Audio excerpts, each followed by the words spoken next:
chalk at the beginning, which you can also get, I think, on a block over here, and we have chalk over on that end as well. But anyway, just to avoid reruns, confusion.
Gotcha. All right, I'll just be patient.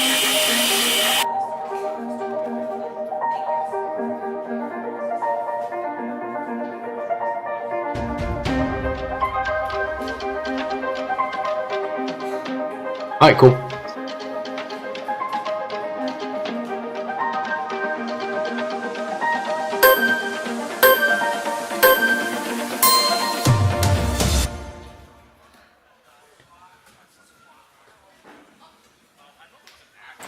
Welcome back, everybody, to Danbury, Connecticut for the Ninja Mania World Ninja League head-to-head test event. I am your host alongside Will Schlageter, Kane Casillas. Hey, everybody. Welcome back to Ninja Mania Danbury. We've got the head-to-head races with Ryan Tanner, our course designer. He's cooked up some great obstacles, some great courses. We saw the kids division earlier today. All of yesterday, we saw the teens and older divisions. You can see the athletes right now walking through. Joe Moravsky, and right here we have our male head-to-head, the bracket. Talk us through this, Kane. What do we got going on? Well, currently we have a double elimination bracket consisting of all of our athletes who have registered. You can see 18 Mature Kids male athletes on the board. All of our athletes have been seeded based off of their power scores, and the highest ranking athletes on the power score have little buys. You see Anthony DeSimone and Jeremy Casella on their own right now without an opponent. They're going to get to run the course just to feel out the obstacles, while the other two on the very far left, the other two races on the left of the bracket, will be racing each other for spots against Anthony and Jeremy, respectively. We are going to have a comeback bracket for the losers of each race, so it is not a one-and-done situation here. Our races will consist of a modified version of the challenge course format where you'll get 2 retries on 2 separate obstacles. Essentially, don't fail the same obstacle twice. Don't fail 3 different obstacles. And the only real difference between a challenge course run here and the standard challenge course is that the timer will not be stopping when an obstacle is reset. This is going to play into the race factor a little bit more. One athlete might have to wait for an obstacle to be reset. The other athlete is going to continue to progress through the course and extend their lead. So that's going to be very, very interesting to see how it's going to play out with such a stacked field. Now, we're looking at some big names here, but Will, who's sticking out in your mind right away? I mean, I'm going to just sort of point out, I think, a few of these athletes. Anthony DeSimone, the top seed, he has been all around the New England and Northeast regions. He does like 1 or 2 competitions a weekend, I feel like. He's actually coming off of a win yesterday, a full course clear at Hamden Ninja Academy. And his teammate, the second seed, Jeremy Casella. Now, I've been watching both of these athletes for 2 years now. Anthony's been in the Mature Kids division for 2 years. Jeremy, this is his first year in the Mature Kids division, but he was one of the top Kids division athletes, and that kid can move. I'm really excited to watch that. One other athlete I want to highlight here We have Alfio Chiron. He is sort of a newer guy on the scene, but he sort of showed up and has just been crushing it lately. I'm really excited to see how he does in this head-to-head format. And then, of course, I mean, as a coach, I got my buddy Jack DeLuca out there against Alfio in round one, and I'm really eager to see that head-to-head match. So yeah, lots of good stuff here. Like Kane was saying, there is this redemption bracket, the comeback bracket. So even if a kid takes an early fall, it's not over. So it's really important that these athletes can sort of double down their mental game and make sure that even if you take a loss, you don't take it too hard, but you use the time you have on the course to come up with a better strategy for next time. Like Kane was alluding to, Anthony and Jeremy are going to have a single one-off where it's just them on the course against a ghost runner. It's literally impossible for him to lose. So here we see Anthony on the starting block. He is about to get going. This is super valuable because he's going to race against somebody. And if this didn't exist, then he would be, one run at a disadvantage. So making his way through the ring toss, nice and quick. See this big dismount, a lot bigger than in the kids division. And the agility is now uphill. So these are some awesome changes for the mature kids. Going for that link, you see this is the whole value of this ghost run. He can take these risks. As long as he doesn't fail again right now, he gets to keep running. And that was a great adjustment to get the link dismount that time. Whoo, going for a big jump there. Yep, had a little bit of a stumble there. You can tell that he's really trying to test out his big skips right now because the stakes are low. He's not worrying about losing because he can't lose right now. And you can see he was trying to link through everything on the UFO. Ooh, goes down there. That's going to end his official run, but he is still going to get to try out these final obstacles. Again, no real consequence except for the experience on the course itself. We'll see how that benefits him. He's going to come around. I see now we have our third lane up instead of just two for these athletes today. A little different from the kids division. We've extended the course again, brought back those lovely sky hooks that were ending off our courses yesterday.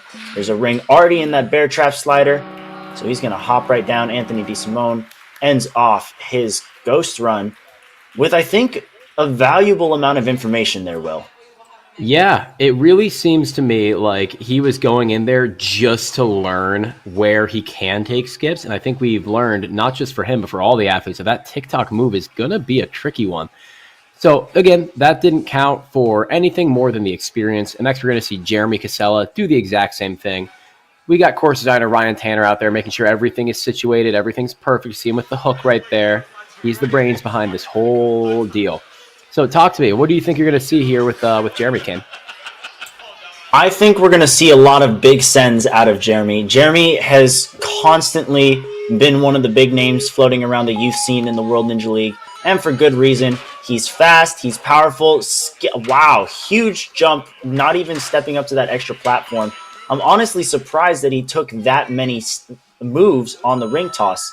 Drops down to the finished platform. Very interesting to see that he overshot the ascending balance obstacle there, but he's going to link right through that disc, come right around. I think right now he's trying to give it maximum power, which is awesome, but maybe he's starting to see where he can actually dial it back. A bit of an interesting variation between Anthony's run and Jeremy's here. Yeah, it seems like he's almost overshooting a lot of these ropes and then having to sort of come back. See, he gets a little hung up on this rope as well, trying to get there, and he decides to take the reset. Again, it doesn't even matter. This is more of a run for the experience more than anything else, but we can see maybe his height's going to be a bit of a disadvantage on some of these moves. He is one of the younger, mature kids. Looks like these are some bigger jumps. I mean, he's got the power to do all these obstacles. I just hope he's got the reach as well to make it look effortless like he is right now. Seems like he's really sort of got his wind back under him. 100% agreed. He one hand catches that sky hook, and something that I'm noticing a lot is we have quite a few sliders on this course, just like that one that Jeremy's going to slide down to the buzzer on. How do you masterfully get through sliders while maintaining all of your speed that you're carrying through at the start? Yeah, there's two good ways that you can get through a slider. One's a little slower, but a little more secure. The other one is faster, but a little bit higher risk. If you jump up and sort of hit a link position, you can do this really cool thing where you can push backward against whatever blocks the slider in place and get a lot of forward acceleration and a lot of power, but you have to take that extra half swing when you hit the link position. The other thing that we're seeing a lot, like we just saw Jeremy and Anthony do a lot, was staying low and fast through a slider. The disadvantage of that being now you're lower, and that's why Jeremy got well hung up on that rope. So we're going over to the female side. We have Megan Moore up on the starting block, it looks like. She is also doing a ghost run. I believe we have 3 ghost runs for the female division. Megan, she is our world champion for the mature kids from last year, and she did that at 9 years old. Now here she is at 10, and she's attacking it. Talk us through this run right here, Kane.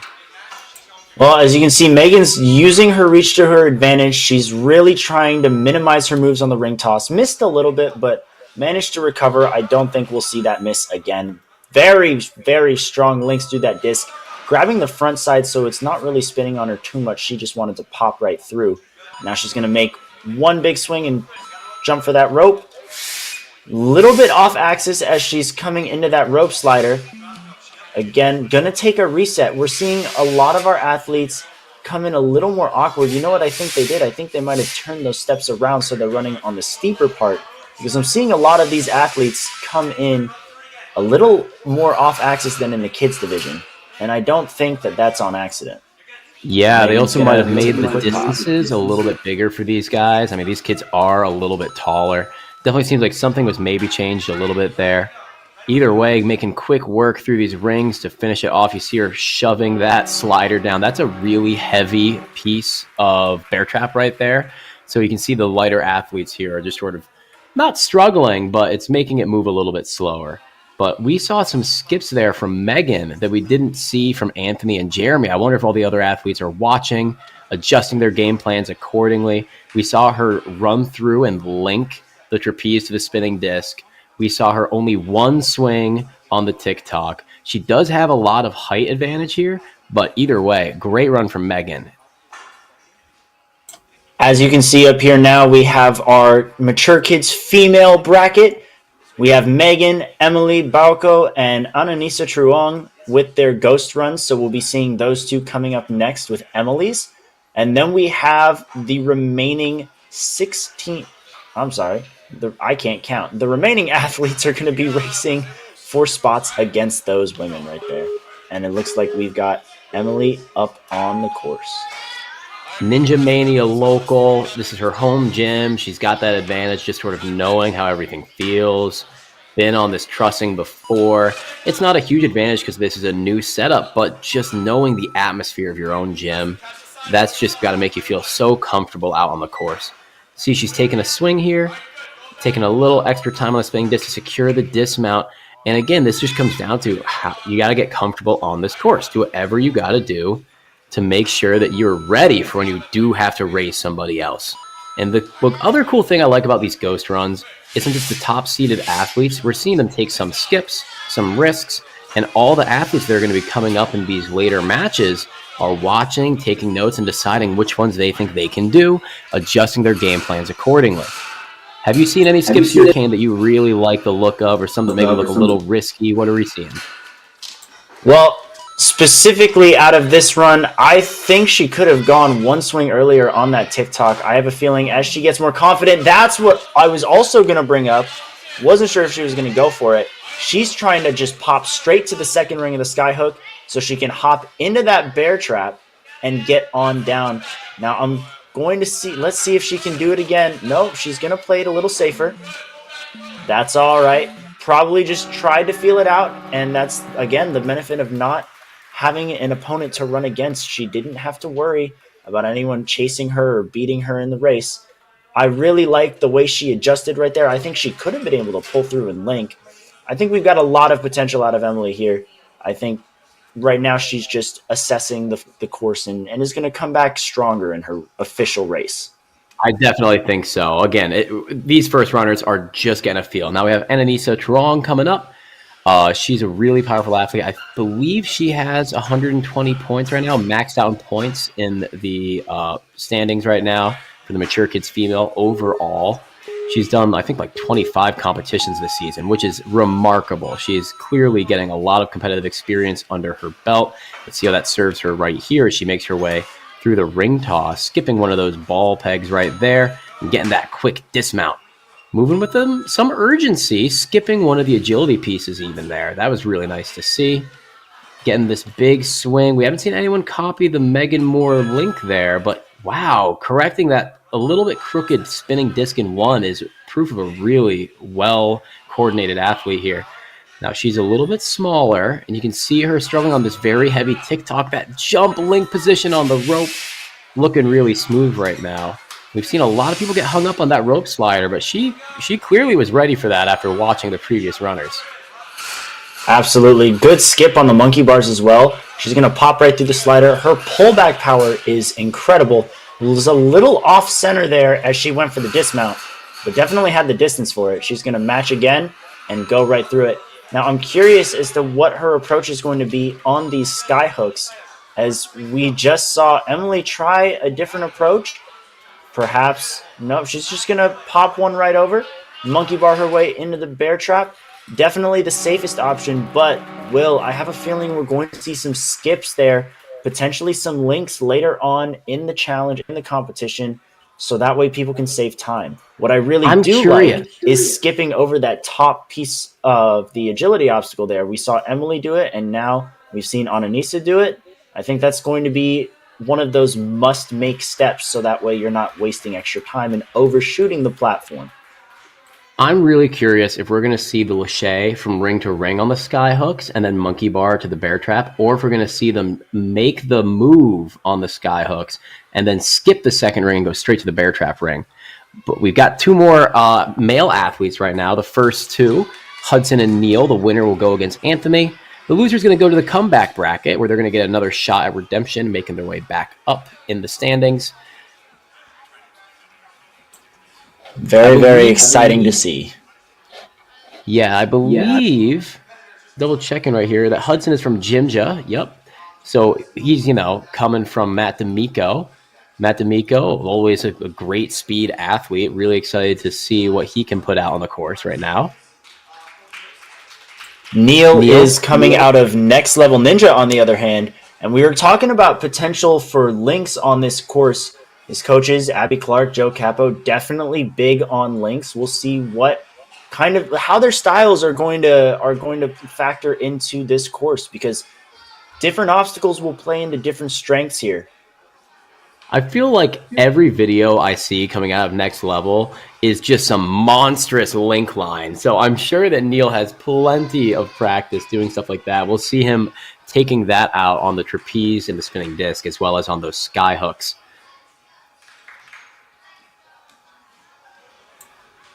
And well, I really want to see today, as much as possible, Kane, is I want to see full course clears from as many of these athletes as we can, because that's just sort of what makes this the most exciting. When people are right neck and neck with each other and pushing the pace, they can see each other in their periphery, and they're starting to take risks because that's what they need to do. 100%. Can't wait to see it. The further they get in the course, the more exciting it gets. We've got Neil on the left, Hudson on the right, and we are off to the races. Both athletes going to kind of use that rope to assist them in getting up. They're both going to move single rung on the ring toss. Hudson just slightly ahead, but taking one extra move. We're going to see who's going to get a big pullback here. Hudson already sizing up the dismount. No! Oh, but he falls backward, and so does Neil. They're both going to have to... Oh, it looks like Neil might have actually gotten it. Neil's going to keep pushing through. I think Neil fell sideways, but touched the box and cleared the plane, which allows him to continue now into this trapeze move. Hudson has now caught up, though he's on the agility pieces, so he's got to get through that, but he took another fail on the agility. You see the resetters now quickly getting this set, and he's through, but Hudson cannot take another fail. If he does, that is going to be it. And it looks like there was a slight mistake. It looks like Neil actually went down on that disc, is going to have to retry it, which means both of our athletes are now on the same obstacle. Neil sticks the dismount this time, comes around the turnaround. Hudson still kicking a little wild, but he lands the dismount. It's still anybody's race. Hudson, a little more pressure on him right now. coming from behind and also with no retries left in his back pocket. Neil just using his second one now, which means from now on both of these boys have to be very careful to not make a careless mistake. Oh, Neil running in super fast to get that thing moving as much as possible. Hudson skips the rope and goes straight to the dismount. He knew he could not take another fail or it was curtains for him, and he is moving through these monkey bars. Neil is just behind. He just cleared the stairs and is now in the second. No! It looks like Neil unfortunately took a fail on the rope slider. Maybe just stepped off the platform right there. But here we can see that moment where Neil undershot by a hair and gave Hudson this window to catch back up. We're also seeing that, and something that I think might prove to be detrimental to both of these athletes, they ran out of time on the course as well. And that can be a problem, meaning you don't get to try these last few obstacles and you're going to race again. Pressure so on Neil in that case in the comeback bracket, but also against Anthony DeSimone being in Hudson's position, not getting to try the last three obstacles could be a problem considering Anthony has. All right, next up we got Joshua Serracano and Jonah coming up head-to-head right here. You can sort of see in the background already, these kids are already sort of at the starting blocks, in position, ready to get moving. So we got Joshua on the right, Jonah on the left. Again, we see another Ninja Mania athlete. Really exciting here. Going to be great to see this match. Jonah with they're off. Jonah with a little bit of a lead off the starting block, just anticipating that buzzer a little faster. Now, if he does get an early advantage, or like if he starts a little too early, they will call him on a little bit of a false start, but that's not what's going on. He was just ready for that timer a little bit ahead. Joshua caught up already on this trapeze move, right to the spinning disc. You see Jonah getting a little bit turned around. But he gets the dismount. He's catching up. Still very much anybody's game right now. We see Josh building up a major swing. He's going right through the rope and pulling on very good speed through that slider. That might be the fastest we've seen anyone pull through that so far. But Jonah not far behind. Also coming up to the slider. Good adjustment climbing up that rope to get to the monkey bars. Now it's going to be about getting that dismount. You see Josh taking a couple extra backswings. That is going to close the gap a little bit. But now on the skyhooks, Jonah has a lot of ground to cover if he wants to secure the win. But here he comes. This could be anyone's game. It's going to be Josh down the slider. Drop it down. Jonah takes a spill as Josh hits the buzzer.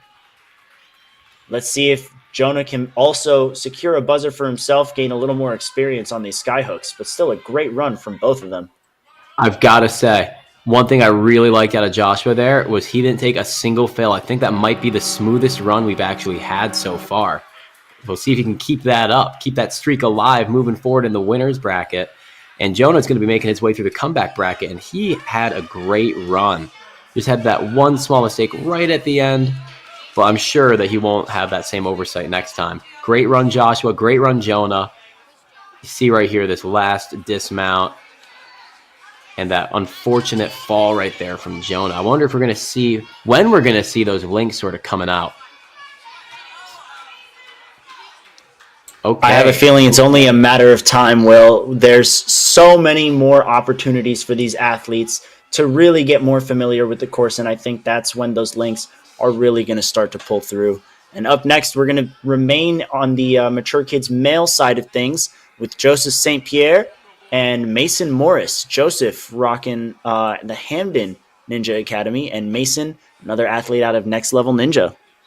Yeah, what I really like to see here in this head-to-head is you can see the ranking right there. Joey's seated at 8th and Mason seated at 9th. That means that these guys are pretty much neck and neck in the power rankings. Joey, really strong athlete. I've had the pleasure of coaching him a bunch of times. Mason at the World Ninja League qualifier at my home gym, he actually ended up taking first place for the mature kids. So I know firsthand just how strong both of these guys are. But again, this is not a flow course. This is not a full course. This is a head-to-head speed race, baby. This is some crazy ninja. And both athletes have to redo the ring toss. Now, pressure's on. If either of them undershoots again, unfortunately, that's going to be it for them. So they've got to be really careful here and secure this dismount. And they're still neck and neck right now. So that's good. That's good for both of them. You can tell here that both of these athletes really rushing. You mentioned how evenly matched they are, and I think they're both aware of it because they both seem to be pushing each other to the limit, kind of getting a little sloppy in some areas, but then on other times, they are move for move, swing for swing.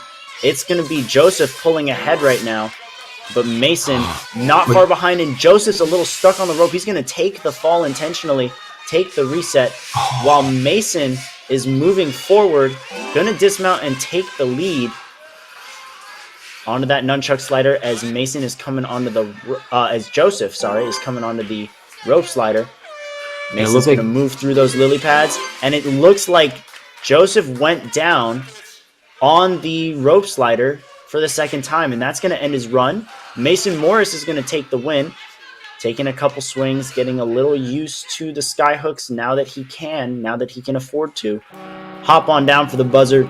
Great run out of Mason. Both of these gentlemen pushing themselves a lot. Taking a look again at this run, step for step on the agility. I think the one that really intrigued me, that made me realize they're really rushing each other, was actually on the ring toss.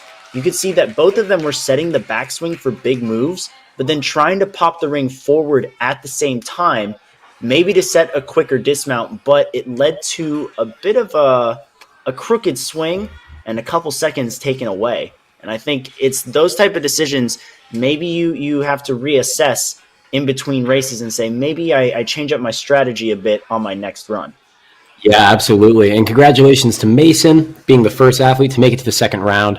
Next up, we have Alfio coming out of the Freeport Ninja Academy and Jack coming out of Stanford Ninja Academy. This is going to be another really good race. Both of these athletes are really good, really strong. You can see there's a little bit of a height advantage there. Alfio's a little bit taller than Jack. We'll see how that comes into play. Luckily, I know the course designer, Ryan Tanner, has sort of been taking that into account. You can see the extra little height blocks there for all the athletes. Looks like Alfio's maybe a half swing ahead right now, taking an early dismount.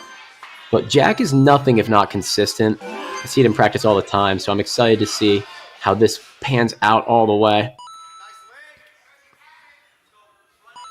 And it looked like Jack wanted to set up for the link, maybe grab the wrong part of the disc, but he's still right behind.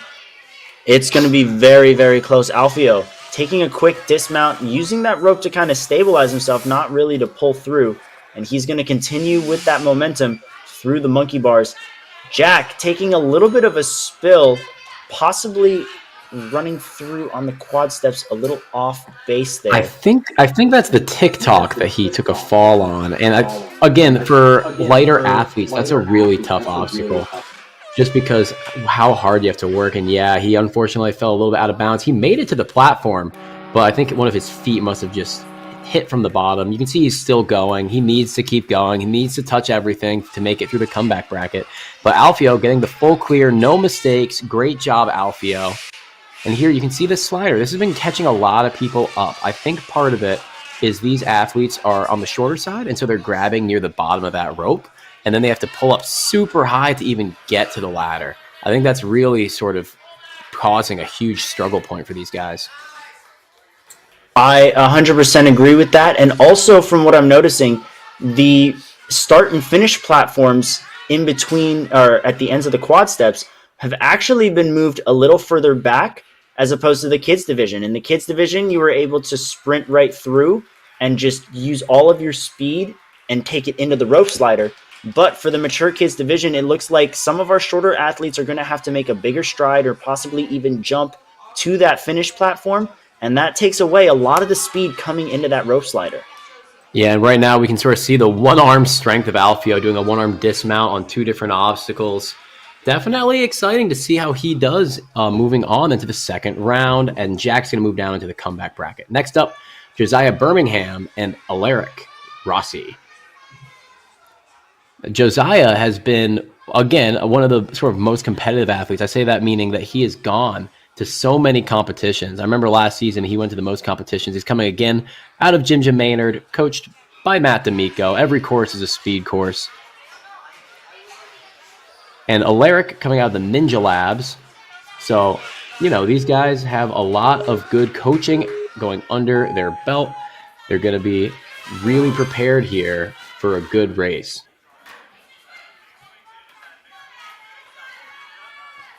Looks like Josiah's just a little ahead, going for that dismount. He's going to pull right through, and speed immediately overshoots the platform. That extra swing might take a little bit of time.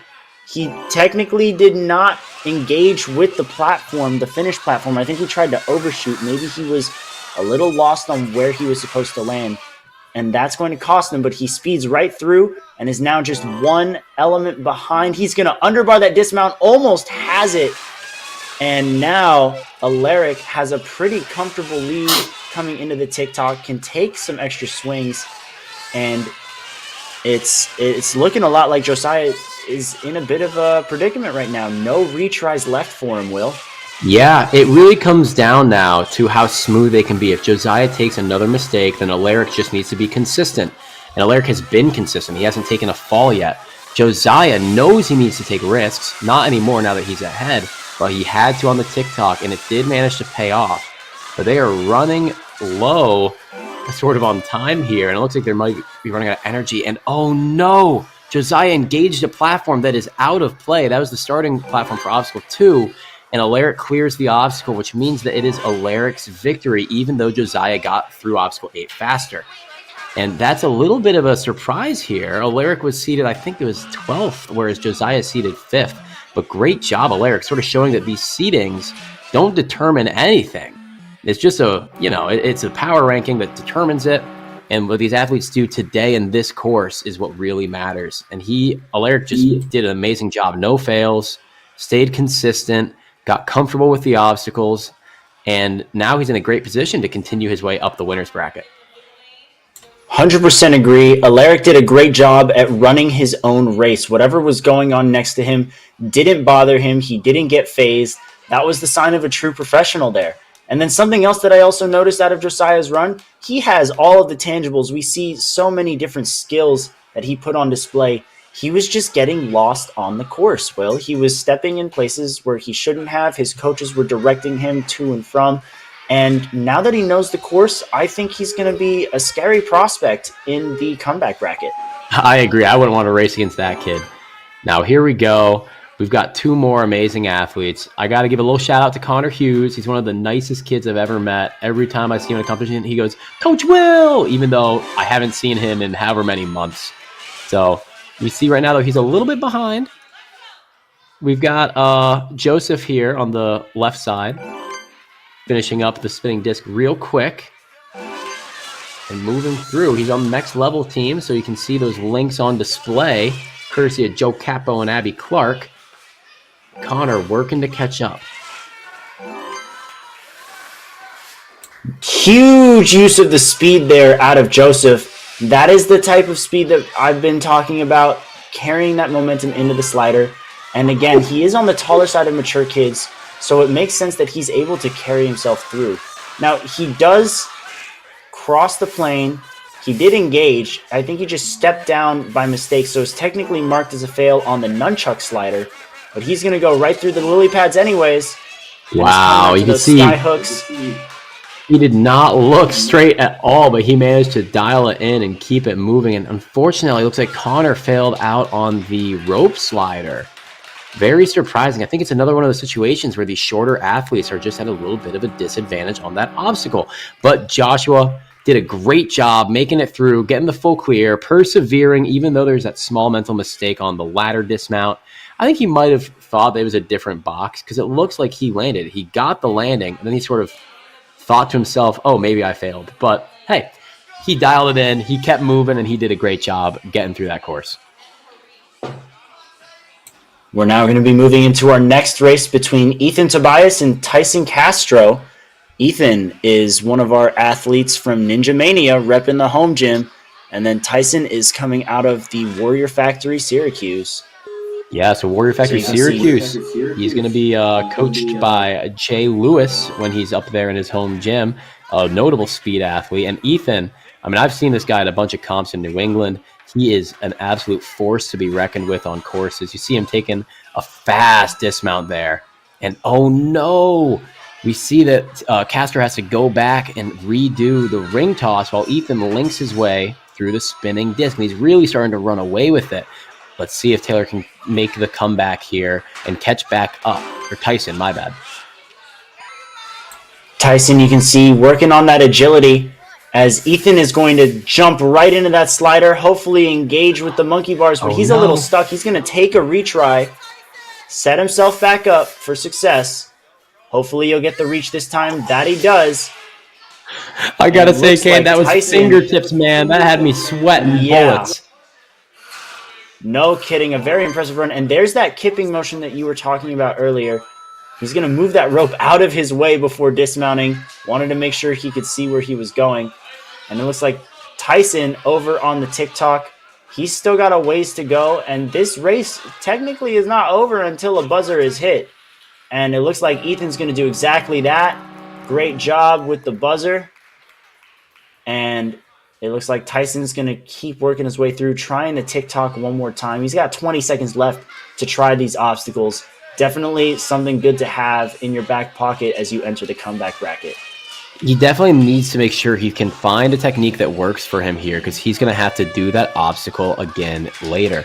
It seems like he got a little hung up, but hopefully his coaches are on the sideline here. They got some good advice to help him get through it. Next time, you can see right here, his foot just tapped back on that dismount.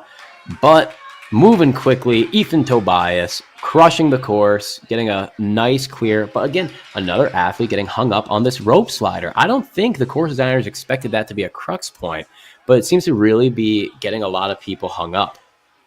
We'll see if that happens with Reese Chaplin or Harris Pupovic right here.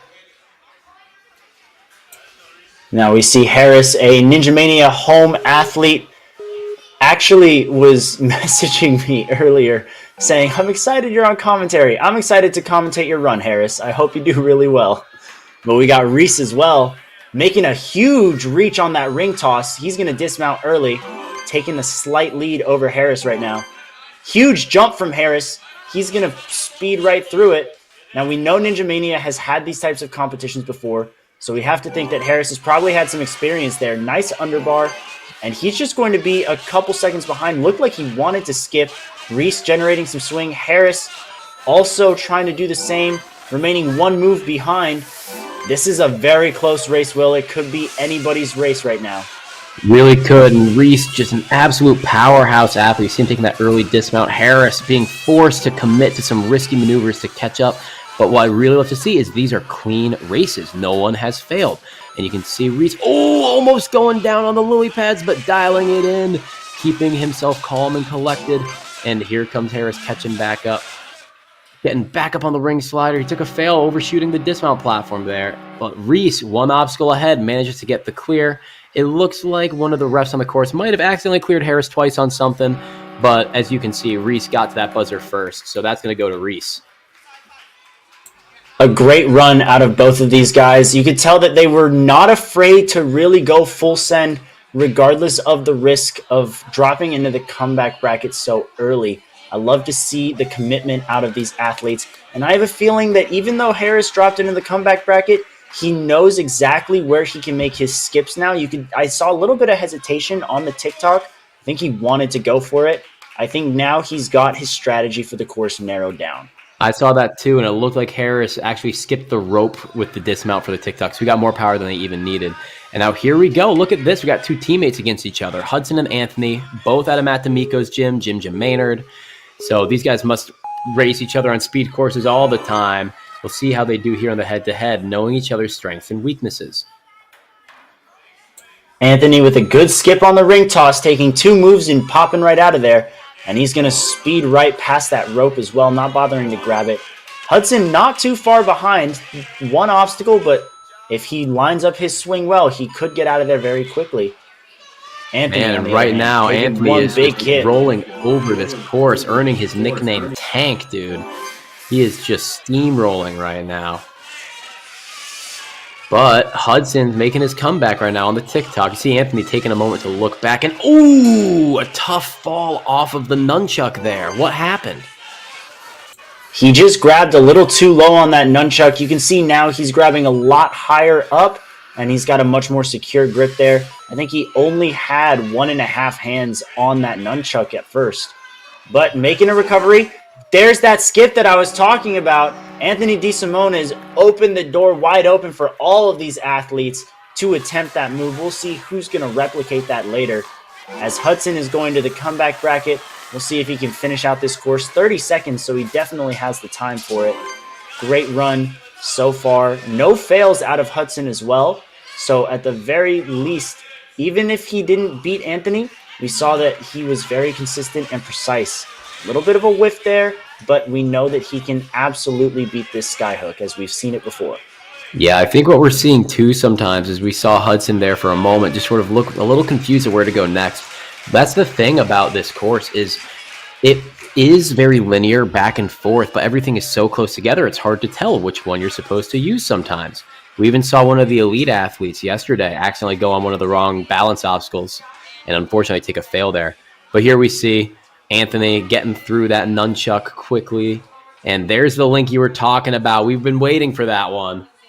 We knew that someone would go for it, and he is our first. And now we're going to be going over to the Mature Kids female bracket. You can see we've got those 3 girls that have these bye rounds. Oh, my bad. We have one more in the Mature Kids male division. Jeremy and Joshua. Joshua had a clean run earlier. No fails. Jeremy, I believe, took 1 fail in his ghost run. But we'll see what happens here. Quick dismount out of Jeremy. He's going to drop right down to that platform. It's almost an inconvenience to have such a high agility element there, dropping straight down to that platform. So working around that is a very smooth move. Jeremy keeping his feet off the ground. No, he's gonna have a little foot tap, and he's gonna have to retry that.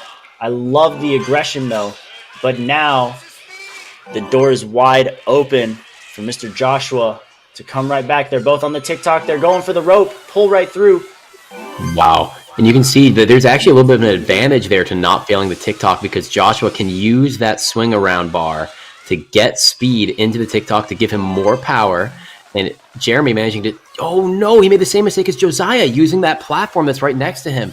But that is out of play, and Joshua is getting, no, Joshua makes a mistake too. So now it's coming down to the last 2 obstacles. Jeremy getting that dismount a little bit earlier. Joshua just a little bit behind, 1 obstacle away, and the sky hooks are what it's coming down to for Jeremy. He's getting quickly through there.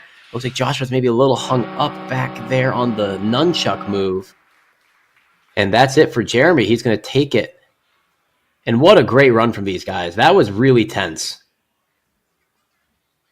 That was a crazy back and forth. The retries really coming into play here. Something I love about the utilization of the challenge course in this format. If it was just flow, some of these races would have ended before they even really got the chance to start. And the potential that these races have, I mean, this was a great example of that. A very, very intense race where even slip-ups can change the entire dynamic of the event itself. I cannot wait to see how that affects our Mature Kids female division as Francis and Alexandra are going to be racing, and the winner will be facing Megan Moore. Yep, and Allie, I can speak for. That's another one of my students there. She's from the Stanford Ninja Academy. She is a very consistent athlete. All of these obstacles are something that I'm sure she can get, and that this is going to be a really good race.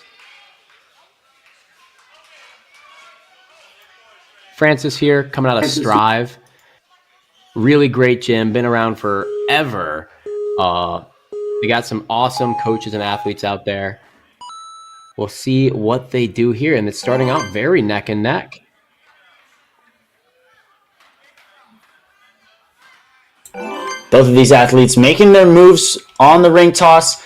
Ooh, and it looks like Allie might have jumped into the actual agility obstacle. That's going to open the door up a little bit for Francis as she's going to take an extra swing there, clean dismount. Allie now trying to size up that catch to the disc, potentially to link off, but now she's spinning around. Francis generating a lot of power on that TikTok. gets out of there very smoothly. I Almost stepping in the wrong spot. That is technically a fail since she Ooh. engaged with the lily pad. So now she's lost one of her retries. Doesn't seem to Luckily, be needing though, it, though, as she's very smooth on this back half of the course so far. that little fail in the lily pad steps is pretty inconsequential. Oh no, Allie touched her foot to the ground. Unfortunately, it looks like that's going to be her third fail. A tough finish, but you see she's getting her experience now. Like you were saying, some of these athletes grabbing really low on the rope, and that's what it looked like Allie was doing. If she had just grabbed a little higher, I think we'd still see her in this race, potentially to win it as well. But Francis gonna get used to those skyhooks a little bit, pop right off, and slam that buzzer, celebrating her first win for her race. Congratulations. I love to see the athlete hype. You hit your buzzer, you gotta get excited for that. That's so good. And here we go, Allie finishing up on the skyhooks, trying to get herself dialed in.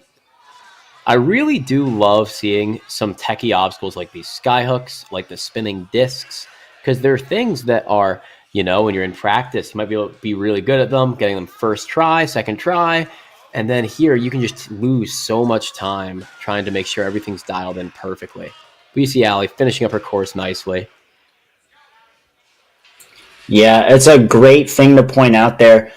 Perhaps an athlete can do skyhooks day in, day out, but now it's not just can you do the skyhooks, it's can you do the skyhooks in 1 or 0 swings, because that's what's going to be necessary to defeat your opponent. And there we see Francis again, a little misstep there. These athletes really got to make sure that they know where they're going so they're not losing retries or precious time. And there we got both the athletes hitting buzzers, though, so at least they're getting experience on every obstacle. Now it's just a matter of keeping your head in the game for the next couple of matches. So we got Francis and Megan. We're going to be coming up in a little bit. But first, we're going to have Hope and McKenna. McKenna, another athlete that is one of mine from Stanford Ninja Academy. Hope is, I'm pretty sure, a Ninja Mania. Oh, maybe I'm misspeaking there. She's not wearing a Ninja Mania shirt. No, you are correct. Hope is coming out of Ninja Mania, coached by course designer Ryan Tanner. Well, there we go. Well, then this is going to be a good one for her. She has the experience under her belt of being in this gym, knowing sort of the feel of a lot of these obstacles. Very likely to have touched everything in here before. I know McKenna's never touched anything like that hanging agility obstacle. That's just not something that we have in our gym. Might have to do something about that, though, if we're going to keep seeing them in courses like this. McKenna a little shy on the dismount, but she's going to come back. She's got to get on her second try. And we'll see. Let's hope. Looked like she wanted the link there. I'm really excited to see these athletes linking in the future when they're a little more comfortable on this course. Hope, looking at her stats right now, is the 2021 FINA Speed World Champion. Definitely putting those skills on display right now, flying through the course. Able to control herself if she goes off axis, but also able to make big moves when she needs to. I do think that she was going to go for some links. I have a feeling we'll see her go for that in the future. And she misses the monkey bar grab. She's going to go down, and now the door is open. So all McKenna has to do is beat the rope slider, and she will take the win regardless of the time. Wow, this is tough. And she's taking a fall on the rope slider as well. You can see over here we got Hope finishing up the skyhooks, getting through the last obstacle. No, McKenna also takes a fail, so that means that Hope has won this match, and McKenna is going to be going to the comeback bracket for a future match. You can see her coming off the course right now. She is one of the most mentally tough athletes I know, so I know she's going to get back up there and really give it 100% to make her way back up. But congratulations, Hope. And we can see this rope slider, again, just causing so much trouble for the athletes. Yeah, grabbing low can really be a detriment to you, especially for our taller athletes. They're a little taller for the mature kids, so it is a bit tougher to keep those legs up and have the pulling power to get up to the monkey bars if you grab the wrong part of that rope. Let's see if Gianna or Fiona learn from those mistakes. They've been watching, they've been warming up, and I think we're going to see something big out of these two. I agree. We got Fiona coming out of Strive, Gianna coming out of Ninja Mania. The Strive athletes have been doing really well so far in this whole competition series, so I'm sure that we're going to see a great run from her. Gianna coming out of Ninja Mania, again, She's just used to this gym. She knows what's up. She's a little bit of one of the shorter athletes. I've seen her at a bunch of competitions. So we'll see if there's a height advantage here at play.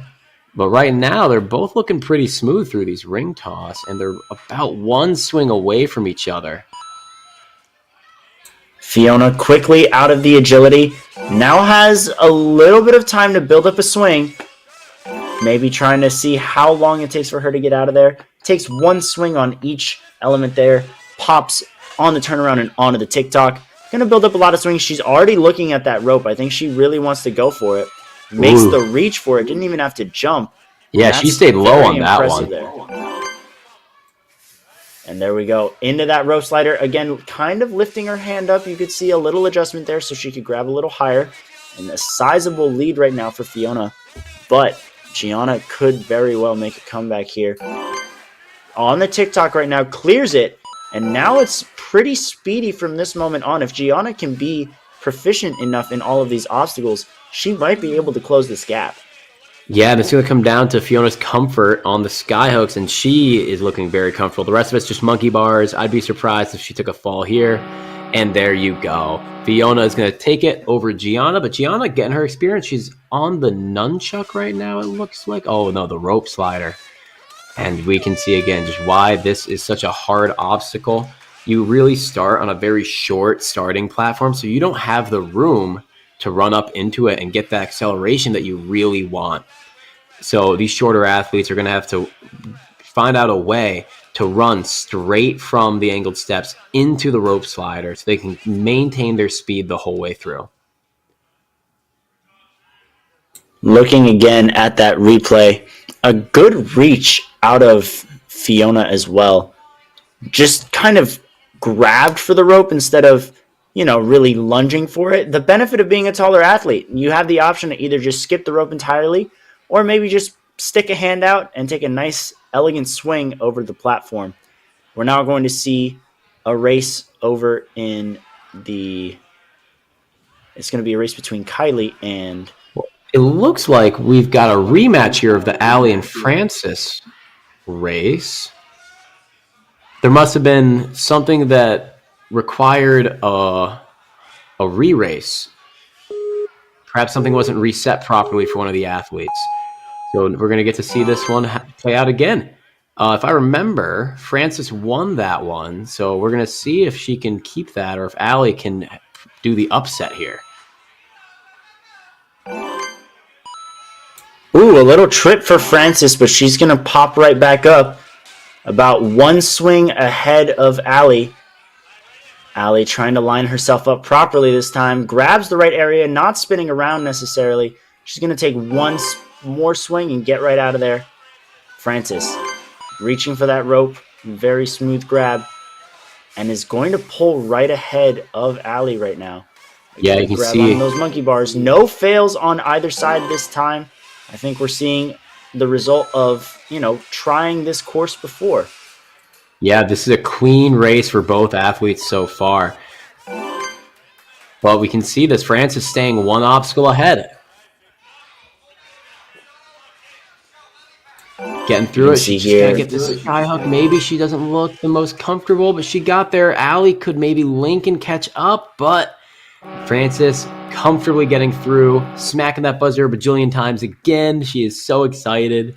Super, super energetic athlete. That was awesome to watch. Great second run for both of these guys. And now they've got a little bit of an advantage over the other competitors having an extra run here. 100%. And even now, just the difference between this run and their previous run, I mean, Francis went a whole 15 seconds faster than in her first run, and Allie did significantly better in time as well. I have a feeling that that's only going to increase as this tournament progresses. Well, next up, we got Kylie Rector and Skyla Kelly. It's going to be a good one. Kylie coming out of the Hamden Ninja Academy. Skyla coming from Jim Maynard. So again, a Matt D'Amico athlete on the left. I believe we saw her younger sister Taya just get third place earlier. So runs in the family. Love to see ninja families. Always a good time when you get everyone bonding together over obstacles. And ooh, she wanted the early dismount, but ends up using the books here to secure it instead. And that means Kylie is going to get a slight advantage there on the dismount. And now the girls are neck and neck. Yeah, I can see the skip that they were going for. I really admire it. And now, because of their different approaches kind of backfiring or benefiting them, depending on who we're referring to here, they're neck and neck right next to each other again. We see Skyla just a little bit ahead of Kylie right now, but a lot can change on the TikTok. That's one of our biggest crux points. Skyla out of there first, sprinting right through those quad steps, and is going to jump right in there. A good grab. Oh, no. Maybe not enough momentum there. Whips the rope, almost knocks out one of the crew members there. See Kylie now on her first attempt of the rope, and she gets it in the first one, but Skyla is still just a hair ahead. We'll see who gets the dismount first. It really just comes down to a big launch, and Kylie is there.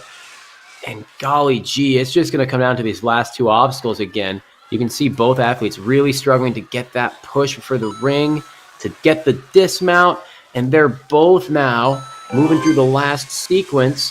Kylie, the first one up to the sky hooks, but Skyla is one swing behind. Can she do it in one? Kylie taking the ring with her.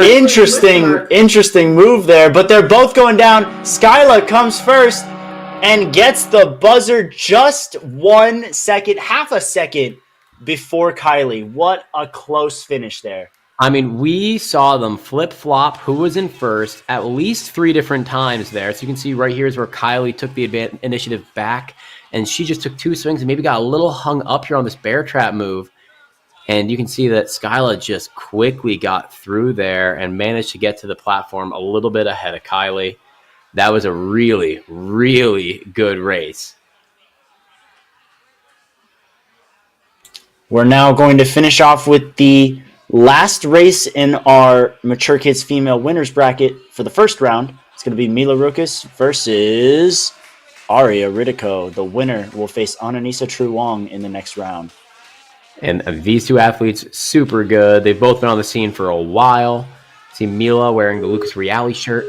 Longtime coach for her, and one of the faster athletes in the New England area, so you know that she's got a lot of speed. And on the other side, another Ninja Mania athlete.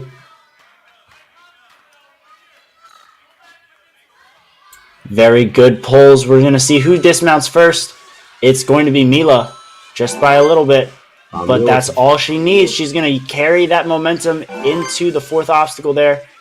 Great swings out of her, but she's spinning around now. Maybe opens the door for Aria to possibly make a move. She steadies herself. They're just one move behind each other now. This is very much not over. In fact, I would say it's just beginning. This is why I love the spinning disc and the TikTok in the speed course, because they're both, you know, these different obstacles that can really cost you a lot of time if you're just slightly off on them. Now the rope slider, the crux point. Mila, shorter athlete, has to take the reset. Ooh, and we can see Aria making her way up the ladder, running away with it right now. Can Mila get the speed? And it looks like she's getting a little hung up, but she might be able to get a reset here. If she can reach that toe out back to the platform, there is a possibility that she can still make it back. And we see Aria trying to get that dismount right now. Lands it, does cross the plane, and it looks like Mila actually goes down on the that'd be the rope slider, yeah. Great job by Aria. Come down to, yeah, absolutely. And now we're going to see if Aria has what it takes to finish this course, see if she can get a little comfortable with the sky hooks. Maybe not the fastest approach on this obstacle, but it is her first time attempting it. I have a feeling she's going to have a much better approach for it as she progresses through the winner's bracket in the next round. You can see right here, Mila came out attacking the course. And this is what I was talking about. Stopping short on that rope slider and losing all your momentum is a huge issue for a lot of these athletes. You got to be able to find a way to run through that so that you don't have to stop and slow your momentum down, especially my shorter guys out there, my shorter girls out there. They're going to have to really find a way to keep that pace moving. But good job, Aria, making it through to the next round of the winner's bracket. And it looks like we're heading back over to the men's side of things. The mature kids male athletes are coming back. These Now guys have we been do pushing it. We do have a couple of matchups here that need to decide who's going to remain in the comeback bracket. This is for elimination right now. We've got Jonah and Josiah, both who showed great promise. Jonah maybe took one too many swings and knows he can minimize it now. Josiah got a little caught up on where he was supposed to go. Let's see if he fixes that. If I remember, Josiah was really fast on his first run, but he failed out on the course, taking maybe a few too many risks, whereas Jonah got a full clear, but maybe wasn't pushing his speed quite enough. So we'll see how both of these athletes manage to sort of manage that slight difference there. It looks like they're both making quick work here. Jonah maybe a little bit hung up on the spinner, and Josiah moving to the TikTok. He took a fail here earlier, but not this time. He's fixed his mistakes, running straight through the slider, just like I was saying they got to figure out, and it looks like he managed to do that. Looking for his dismount, got to get his swing straightened out, and there we go. Josiah moving through to the nunchuck slider. And nunchuck holds aren't that easy. You can see some of these kids are using just one hand on it. Jonah on the rope slider. He's only a few obstacles behind, really trying to stay in this race. He is pushing the pace too. But Josiah on the last obstacle, does he have the sky hooks? Yes, he does, and he just needs to swing his way to the finish platform. And Josiah keeping it alive in the comeback bracket. Jonah, again, with a perfectly smooth run, has not taken a fall, is dialed in. It's just a matter of pushing the pace. And Josiah was able to push that pace, maybe taking more risks than Jonah was willing to. But Jonah, such a consistent athlete, he still did really well. And here he comes, hitting his buzzer. Another full clear for the kid. Great job. But unfortunately, that's going to be the last race we see from him. Still, as you said, a very valiant effort, a great run out of both Josiah and Jonah. Both of them with much cleaner runs overall. Josiah definitely, now that he knew the route of the course, managed to scrape off a lot of time and didn't really make any mistakes. I believe that was flawless on both lanes, which is awesome to see. That it was. We're seeing a lot of improvement, and now the only improvement that he can make is in time. We'll see how much faster he can get. But first, we got to see Neil and Harris race for a spot to remain in the comeback bracket. I believe both of these athletes, again, had really good races against their opponents. And it's just going to come down to who can dial it in for this one head-to-head. A lot going on right now. It's so crazy what a mental game this is. You can't make too many mistakes. You can't take the biggest risk, but you got to take some or you're going to be left behind. You can see right now Harris taking an early lead. Neil maybe getting a little caught up on the ring toss, but dialing it back in, getting his agility, and he's catching up one obstacle at a time. Yeah, Harris jumped off to a pretty early burst, maybe took an extra swing on the ring toss, but once he got out of there, he was sprinting through everything. Nice skip of the rope on the TikTok. He's going to extend his lead a little bit and really jump into that slider. Hopefully he's got the reach for the monkey bar. Woo! Yes, he does. That's going to put him 2 obstacles ahead. We see Neil, indicated by the graphics, over on the TikTok. Harris is going to capitalize on that, really use that run up to get a high grab and carry some of that momentum through the nunchuck slider. Neil, a very low grab on the rope slider. He's going to have to try again and grab a little higher. But Harris, running away with this right now, just has the sky hooks left. Going to take one backswing. Is he going to pop and go? Yes, he is. And it looks like Neil actually drops on the rope slider. Harris, on the other hand, going to slide down the bear trap, hit the buzzer, and keep his run alive in this tournament. Man, these kids are really making me bite my nails on these rope sliders. We see here Harris managed to get it in one and get that big old dismount. Really great run from Harris. And right there is Neil's first fail. And like I said, it's just so hard to give that rope slider a second try when you don't have the opportunity to run into it. So we're going to probably keep seeing people get a little hung up there. But we're going to keep moving on in the comeback bracket here. We got Joey St. Pierre and Hudson going up head-to-head from Ginger Maynard and from Ninja Academy Hamden location. These two athletes been around for a while, both been absolutely crushing the local competition scenes. So here we go. Let's see what we've got. Nice even start. You see Joey committing to jumping out to the second ring, but Hudson's the first to move the ring. Let's see if anyone's willing to go for that big dismount. Joey is willing to send it. Hudson taking an extra swing, maybe doing an extra move there on the ring toss, but catching back up pretty quickly. He looks really comfortable in that agility. And now the spinning disc, one of those places where someone can really get hung up. You see Joey sort of swinging there before getting his hands wide. And he is first to dismount, but Hudson has a window of opportunity here to catch back up, going for a 180 dismount, and he gets it. That was really impressive from Hudson. Way to adjust. But, he took a little fail on the bar wraparound, and Joey is going to make his way through. He failed out on the rope slider last round, but he has fixed his mistakes, getting quickly through that dismount, making his way downtown, moving fast. Love to see it. See Coach Joe Marazzi right there helping him out. Woo, twinkle toes from Joey, and Hudson making his way through the course. Now he's on the rope slider obstacle. I hope to see that number 8 go green real quick. Whoa. Did you see that one-arm grab right there? Yes, I did, and I'm not sure whether I should be focused on that or the fact that you started singing and also said golly gee earlier. But here we are. Great run out of Joey. Hudson's going to finish up as well. He's got 20 seconds to really get through the sky hooks right through the lily pads. Very impressive. Looks a little tired, but it's always good to finish out strong. You can see he's patting his legs for some chalk. Got to pop right out. Just airballs it, but that's all good. He's going to come right back up for one last try. Again, a great run out of Hudson. A great skip out of Joey on these sky hooks. We're going to see if that skip comes in handy against more opponents as he continues through the comeback bracket. Again, looking at these races, it's really about, at this point, fearlessness. We all know that these guys can take swings from the same distances and from the same places. They just have to be able to commit a little earlier than their opponent. And I think that's what made the difference with Joey and Hudson here. Joey was not afraid to let go on that ring toss. He took fewer swings on a couple of these obstacles. And but it was still a very close race. Shout out to Hudson for that 180 dismount off the disc. That was crazy. I agree. That was one of the most hype races. Both athletes taking risks. That was really good. And now Joshua, he's had some really hype races. I don't think he's actually failed an obstacle yet. He's very consistent. And Connor Hughes, who has taken some huge risks on the course, looking super fast, but unfortunately failed out on his first run. It's going to, once again, just sort of come down to this consistency versus the fearlessness, this sort of risk-taking.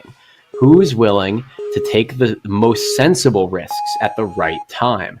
If you take the risk a little bit too big of a risk, well, it might not pay off. So you just really got to assess here. And these athletes are so young. It's really impressive that they're making this type of risk management decision at all. And the athletes neck and neck to get started here. Yeah, you can see Connor maybe a half swing ahead right now. He's going to pop right off and go into the tornado turnaround into that TikTok. But it's a very close race. Josh is not letting up whatsoever. They're both going to jump at the same time, land it, and Josh is actually going to pull ahead right now. But a low grab on the rope from Josh means that he's going to have to reset, and Connor is going to take the lead back temporarily. Josh has to pop himself up, but he misses the opportunity, falls twice, and you can see just how disappointed he is. But got Coach Joe on the sideline, cheering him up, making sure that he's got his spirits high. What an absolute crazy run up to that point. Josh was not letting up at all. No, and I think that's Joshua's first fail even of the whole event. He was so consistent before, but like I said, the pressure makes you take unnecessary risks sometimes, or actually necessary risks, especially against an athlete like Connor Hughes, really well known for his speed, for his fearlessness. If I remember in the Premier Series qualifier at Fair Oaks, he took a crazy fall to his back, got up, and about 5 minutes later ran the course again. So, I mean, that's definitely an athlete you've got to take a risk against. And Joshua had a really amazing run, but Connor just managed to keep the pressure up on him and walk away with it.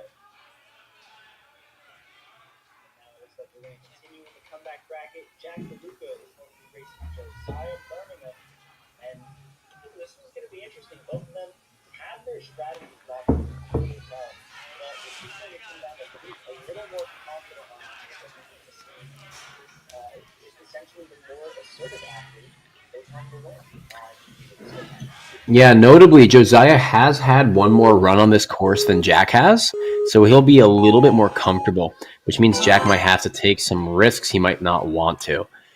But it looks like Jack's out a little bit faster, maybe, and getting the quick dismount. Here we go. Jack still moving along. Josiah, though, only right behind him. Jack going for the link, and he makes it. And Josiah right behind him, only a little bit away. The TikTok, though, is one of those ones where anything could happen. And wow, big risk for Josiah, but he made it work. And now the hardest part for the short athlete, the rope slider. You see that Jack right there just didn't have the speed. I wonder if he's going to be able to get it this time as Josiah starts running away with it. Come on, Jack. Make that pull, buddy. Oh, and not able to reach it. And I think that's going to sort of seal the deal for Josiah here. As long as he doesn't make any more mistakes here, it looks like he's going to get that full clear. And yeah, Jack, unfortunately, taking the fail is just so unfortunate that short run-up is going to be so punishing for people. You really cannot take a first fail on that rope slider. Agreed 100%. It was such a smooth race on both sides. I love this move on the TikTok Josiah took to really keep up with Jack. Jack made some big moves and was putting the pressure on Josiah for a while. It looked like it was Jack's race to lose.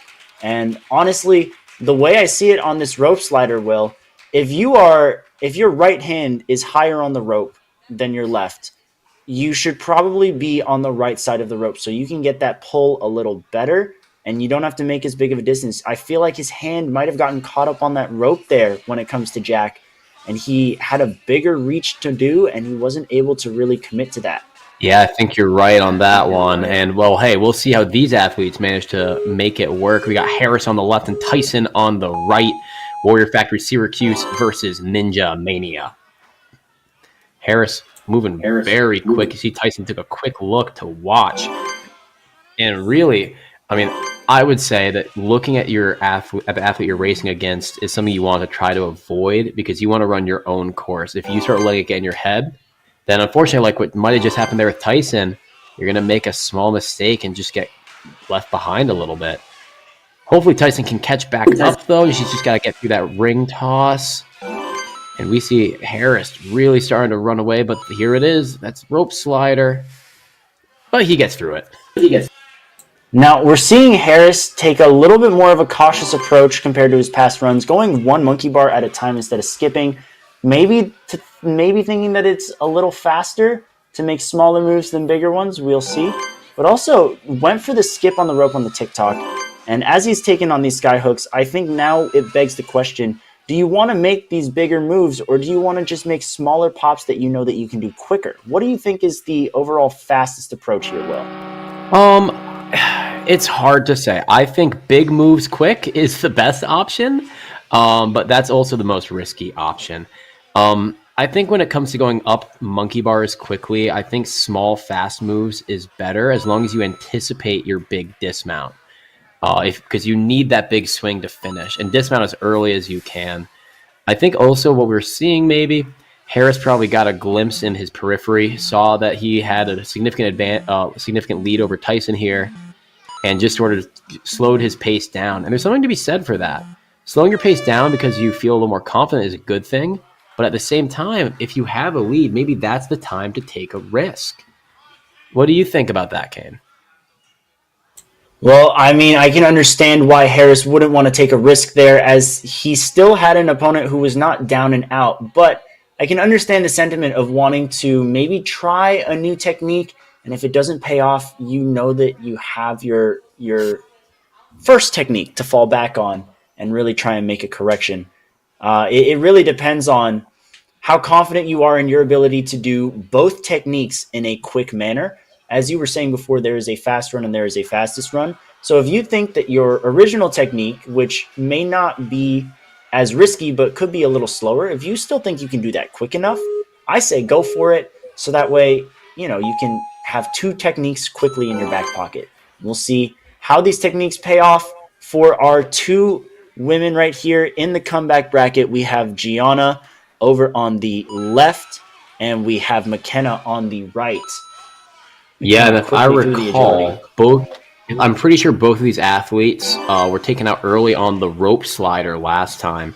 So I hope it doesn't come down to who gets there first. I hope they can both end up clearing. And it looks like right now McKenna will be, if she can get off this TikTok in an efficient time, she might be the first one to get there. But Gianna is not letting up. She is moving quickly here. And there we go, McKenna running through. And even with the right hand higher, she gets up there. You can see her coach and her dad on the sideline cheering that on. Oh no! Oh she no, has to she get it! missed her foot. Oh man. Without the speed there as well, now she's going to have to force herself along, and there goes the pull. Gianna coming through as well, misses her reach, and now she's going to have to go back, and McKenna is refusing to let go, but she touches down. Both of their runs end, and because McKenna got there faster, she is going to take the win for this race. Oh my gosh, Kane. As McKenna's coach, I am just like sweating bullets over here. I know she can make that dismount, but again, it's just the pressure of the race. She knew Gianna was right behind her. She knew she had to get out of there quickly. And that can make you do some silly things sometimes out there. Moving on. Looks like we're going to be heading back over. Now, that's who we just saw. We're going back over to the kids' male bracket. Looks like this is the winner division. I believe it's Alaric on the left and Alfio on the right. The Ninja Labs versus the Freeport Ninja Academy. Both of these athletes, I'm pretty sure, got full clears. Alaric was a little bit, I'd say, slow and steady, whereas Alfio was taking some bigger risks. You can see him right now lashaying from a big dismount to get the advantage there. Yeah, Alfio really not letting up on the gas. Quick pop right out of there. Didn't even grab the disc in a very good spot. He spun as he dismounted, but he got out of there fast enough and powerful enough with enough force there to really control it. He is sprinting right through, and it looks like Alaric actually tripped up on the ring toss, maybe missed the dismount. So Alfio now has a very sizable lead. He's going to reach for that rope on the nunchuck slider, pull back one time, and get out of there. Sprinting right across the lily pads. He's just got the skyhooks left, but he slips down, misses a foot, and it looks like Alaric in the distance is coming around the turnaround, is going to be on the TikTok. Still a ways to go, and Alfio hitting us with that skyhook skip and is going to just monkey bar his way down to the buzzer. Great run out of Alfio, a super fast time. Let's see if Alaric can finish on a high note and possibly figure out this TikTok for when he enters the comeback bracket. I cannot believe that Alfio just Gibbon linked those rings. That was really awesome. And yeah, Alaric here, he just needs to get some experience on the TikTok, but yeah, he's just gonna unfortunately have to take it again next time when he gets in the comeback bracket. Well, he's not quite out of it yet, so we'll see how he dials it in for the next round. But here we can see a little bit more from Alfio, getting that quick pull, one-arm dismount. Really awesome run from both of them. Next one up, we got Ethan Tobias, the Ninja Mania local, versus Reese, being trained by legend Lucas Reale. Going to be a really good race here.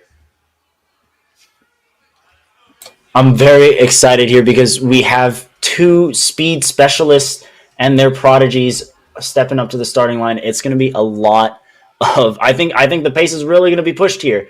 Now, will that lead to some little slip-ups? Maybe. But do I think that we've got a good race on our hands? Absolutely. I think that both of these gentlemen can come back, come from behind in any situation on this course. It's just going to come down to who's a little bit cleaner. Yeah, absolutely. And again, I mean, it's just risk management. Speed courses are all about risk management. It's not supposed to be you doing your fastest possible run, because unfortunately that has the highest risk associated with it. It's your fastest comfortable run that these kids should be running right now. And I mean, these kids can run pretty quickly while remaining very confident. So it's just going to be a matter of which skips are each athlete a little more confident in. We've been seeing some earlier dismounts on the ring toss. That's a good time skip. We've been seeing a couple of links off of the spinning disc, and that is going to, I think, be a huge area, as well as, of course, just beating the crux point rope slider. Those are sort of like what I see as three of the biggest areas for these athletes to either make mistakes or really make up time. And it looks like we're just waiting for a quick obstacle reset here. Both of our athletes over at the starting line, getting ready to go. As a reminder, we're going to be sending some people over to the comeback bracket. Alaric, who just lost his race against Alfio, you can see on the bottom of your screen, will be racing Harris.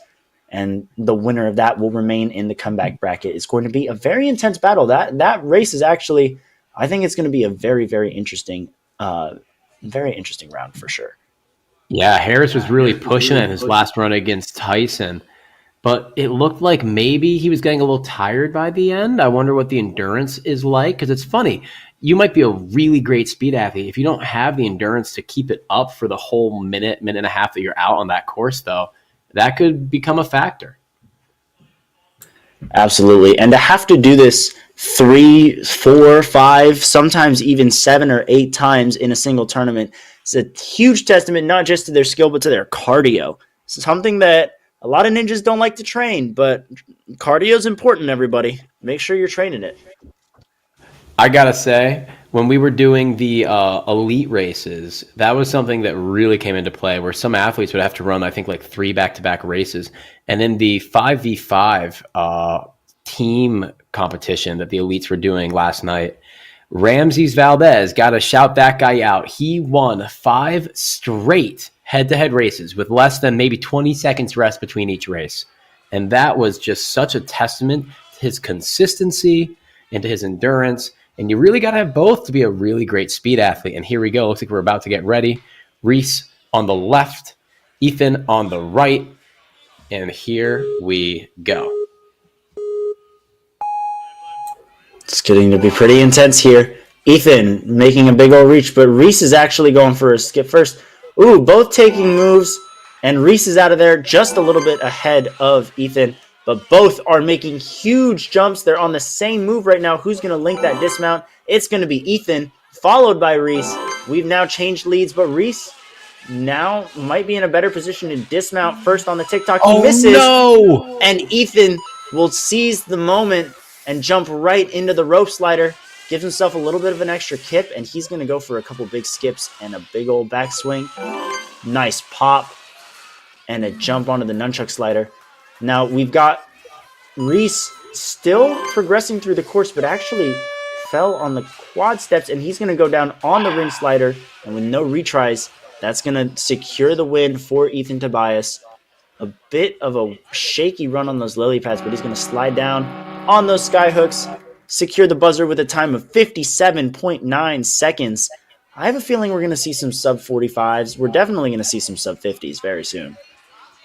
I definitely think so. I'm really, really excited to sort of see what the fastest time is. I'm going to be a little bold here. I think the fastest time is going to be around 37, 36.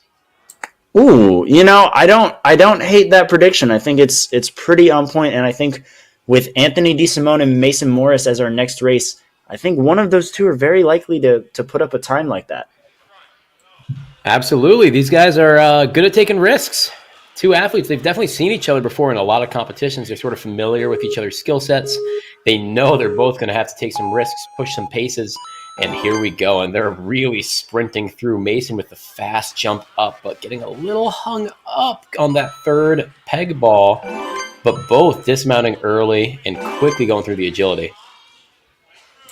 Anthony not wasting any time, knows exactly what to do. I think he's really locked in right now. Is he going to go for the skip? No, he's not. He's going to take one extra kip. He's going to jump out to that rope, and there he goes. About one swing behind him is Mason, but Anthony is not going to allow Mason to really get much closer than that. You Mason can see right here. Swings. Great gibbon technique out of Mason there. That's what I was talking about the sort of short moves being faster if you can really link them, as long as you're anticipating your dismount. Mason definitely caught up time here, and if he can jump link into these sky hooks, he could catch up, but there you go. Anthony managed to get through it in time, and Mason one move behind, only a couple of seconds back. And Mason will get another chance in the comeback bracket, but congratulations, Anthony, moving ahead in the winner's bracket. That was a very, very clean run. Anthony, you could tell, again, he had that ghost run to really just kind of figure out the course and figure out what worked for him. We saw him try a couple of skips, and the skips that didn't work for him, we didn't see him do now. The skips that did, we saw him execute perfectly. I think he's really dialed in on how he is going to approach this course, and he's not letting anything else affect him. All right, well, next up, we've got Anthony's teammate, Jeremy Casella, coming on up, along with, funnily enough, his teammate. So, another Jim Maynard versus Next Level matchup right here. The winner's bracket looking pretty good right now. And both athletes really pushing it in the first two obstacles. Quick dismount from both of them. Jeremy maybe a half second ahead, but we've seen already that can turn around in a heartbeat. Quick dismount from Jeremy using that little pull-through technique on the spinning disc. Moving fast. Get out of the TikTok already and into the rope slider. You see that run-through technique, and here we go, the fast monkey bars. Like I said, I think that's a little bit better than big pulls. And we'll see if Jeremy makes any mistakes. This could still be Joshua's match. Leaning on the lily pads, but he manages to straighten it out. Taking one backswing on the sky hooks, and he is out of there, gibboning through and hitting his buzzer. That might be the fastest time we've seen yet. That definitely was under 50 seconds, which is absolutely terrifying to think about because Joseph was really pushing the pace on Jeremy in the first half. Maybe Jeremy pulled ahead by quite a little bit, but that was still an incredibly fast race. I have a feeling that if Jeremy and Anthony were to race, these two would push each other to break records on this course. Well, you know what? We're going to see that coming up in a little bit here. That's right. With this win, Jeremy's going to lock in his spot, and he's going to be racing Anthony, if I'm not mistaken. But yeah, great run from Joseph. It looked like he just wasn't willing to link that spinning disc, and that spinning disc is just consistently going to be one of those points where if you can link it, you're going to have a huge advantage over your opponent.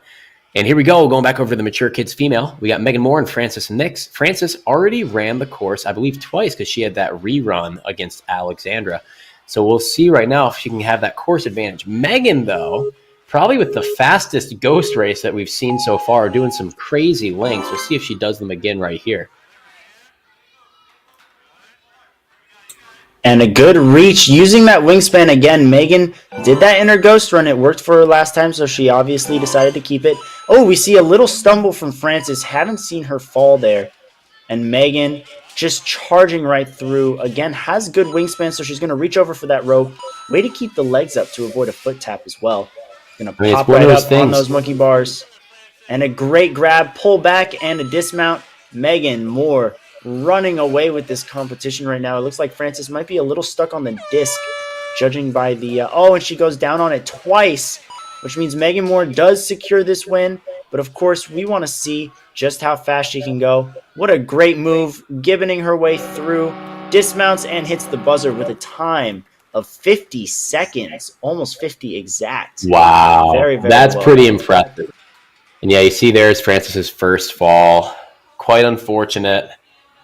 She manages to rally back up for a little bit, but I mean, when you're racing the world champion, you got to take some risks. And I mean, Megan was not going to let up. So Frances did what she had to do, and she still got a shot at this thing. It looks like, I'm going to guess this is Frances's sister here, Fiona, going to be going up against Hope Charbonneau. Hope coming out of Ninja Mania, Fiona coming out of Strive. So we're going to have another really good race right here. You can see they're seeded 4th and 5th. So 2 of the higher seeds, 2 of the closer seeds. This is going to be a really tight race, I think. Here we go. These girls are so intense right here. Doing great. Making fast moves. Is anyone going to go for an early dismount here? Looks like they're both going from that last peg ball. Just smacking the rope out of the way. We don't need it, they said. Oh, it looks like they're both on the disc. Hope gets out of there first. Fiona just a little bit behind. And now they're both going to jump right out. Yes. And they are literally on the same obstacle. Maybe Hope is a little bit ahead, but she misses the rope to the monkey bar. And Fiona is going to dismount right off and continue through to the nunchuck slider. Suddenly we changed hands, and Hope actually falls twice. And Fiona's going to take a one-handed swing. She looks over, knows that she won it, so she's going to take her time a little bit, while Hope is trying to gain a little bit more beta on these obstacles as she's about to enter the comeback bracket. Great move out of Fiona there, moving up to that bear trap slider, coming on down. You could tell she got a little more relaxed once she realized that the race was hers. But I think we're going to see quite a big burst if Fiona is put under those tense situations, which she definitely will be against Megan Moore next round. What I really like to see out of Hope there was that Hope caught back up. At the very end, I think she actually got to the Skyhooks at the same time as Fiona here. So I think what we'll see is Hope really crushing in the comeback bracket. I'm really hoping to see that at least. It's just going to, again, be a matter of getting that rope slider, still catching up so many athletes right here. But yeah, great run. Great run from both of the athletes. We're going to see Fiona and Megan coming up. Hope moving to the comeback bracket. And we're going to keep on moving here. Looks like we've got two more strong athletes. We've got Skyla Kelly and Emily Bauco coming up right now. And then next up, we're going to have Ananisa and Aria. So all these athletes have already won a match. They're feeling comfortable, feeling confident. I believe both of these athletes have gotten their full clears on the last run they had. So this is going to be a tough head-to-head. Another Jim Jam Maynard and Ninja Mania race. I like it. I like seeing all the Jim Jam athletes and Strive athletes coming out here pretty far, honestly, to Danbury, Connecticut, but they are clearly showing up. This is a really great showing of both of those gyms. They're moving quickly here. Looks like Bauco is a little bit ahead here. Doing super well, though, getting out of there quickly. Emily going fast, but we've got Skyla catching up. Yeah, look at that nice high grab on the rope. It made her hands right next to the ladder. That's exactly what Emily needs to make sure she doesn't get hung up here. You can see Skyla got one hand up and reaching with the other. She is managing to make her move. I like that little one-hand move she did there, hopping from the first rung to the second rung right away. But Emily, one obstacle away from the full clear. Skyla's got to really push to catch up here. If Emily makes a little mistake, it could still be in it for her, but nope, no mistakes. Getting that buzzer. Moving on, we're going to see Emily in the next round of the winner's bracket. Skyla looks like she took a fall maybe on the lily pads. Yes, and she is going to finish that up, though, skipping the last lily pad. That might have been the one that tripped her up. She said, no, thank you. I'll keep on moving. And we're going to see her in the comeback bracket, so things are not over for Skyla. Remember, her sister got third place in the kids division. Ninja runs in the family. We're going to definitely see a little bit more out of her. And there we see it again. Emily with some major moves. It also looked like she wanted to link off of the disc. I think at some point we're going to see her go for that if she absolutely needs to. She definitely was set up for it.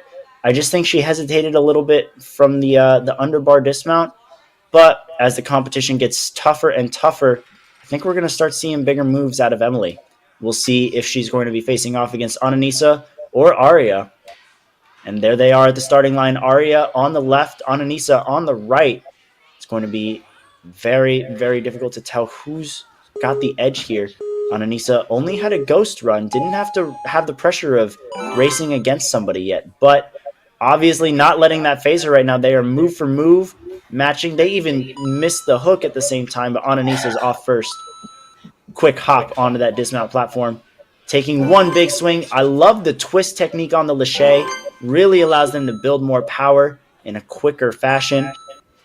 You can see there Aria trying to do the same.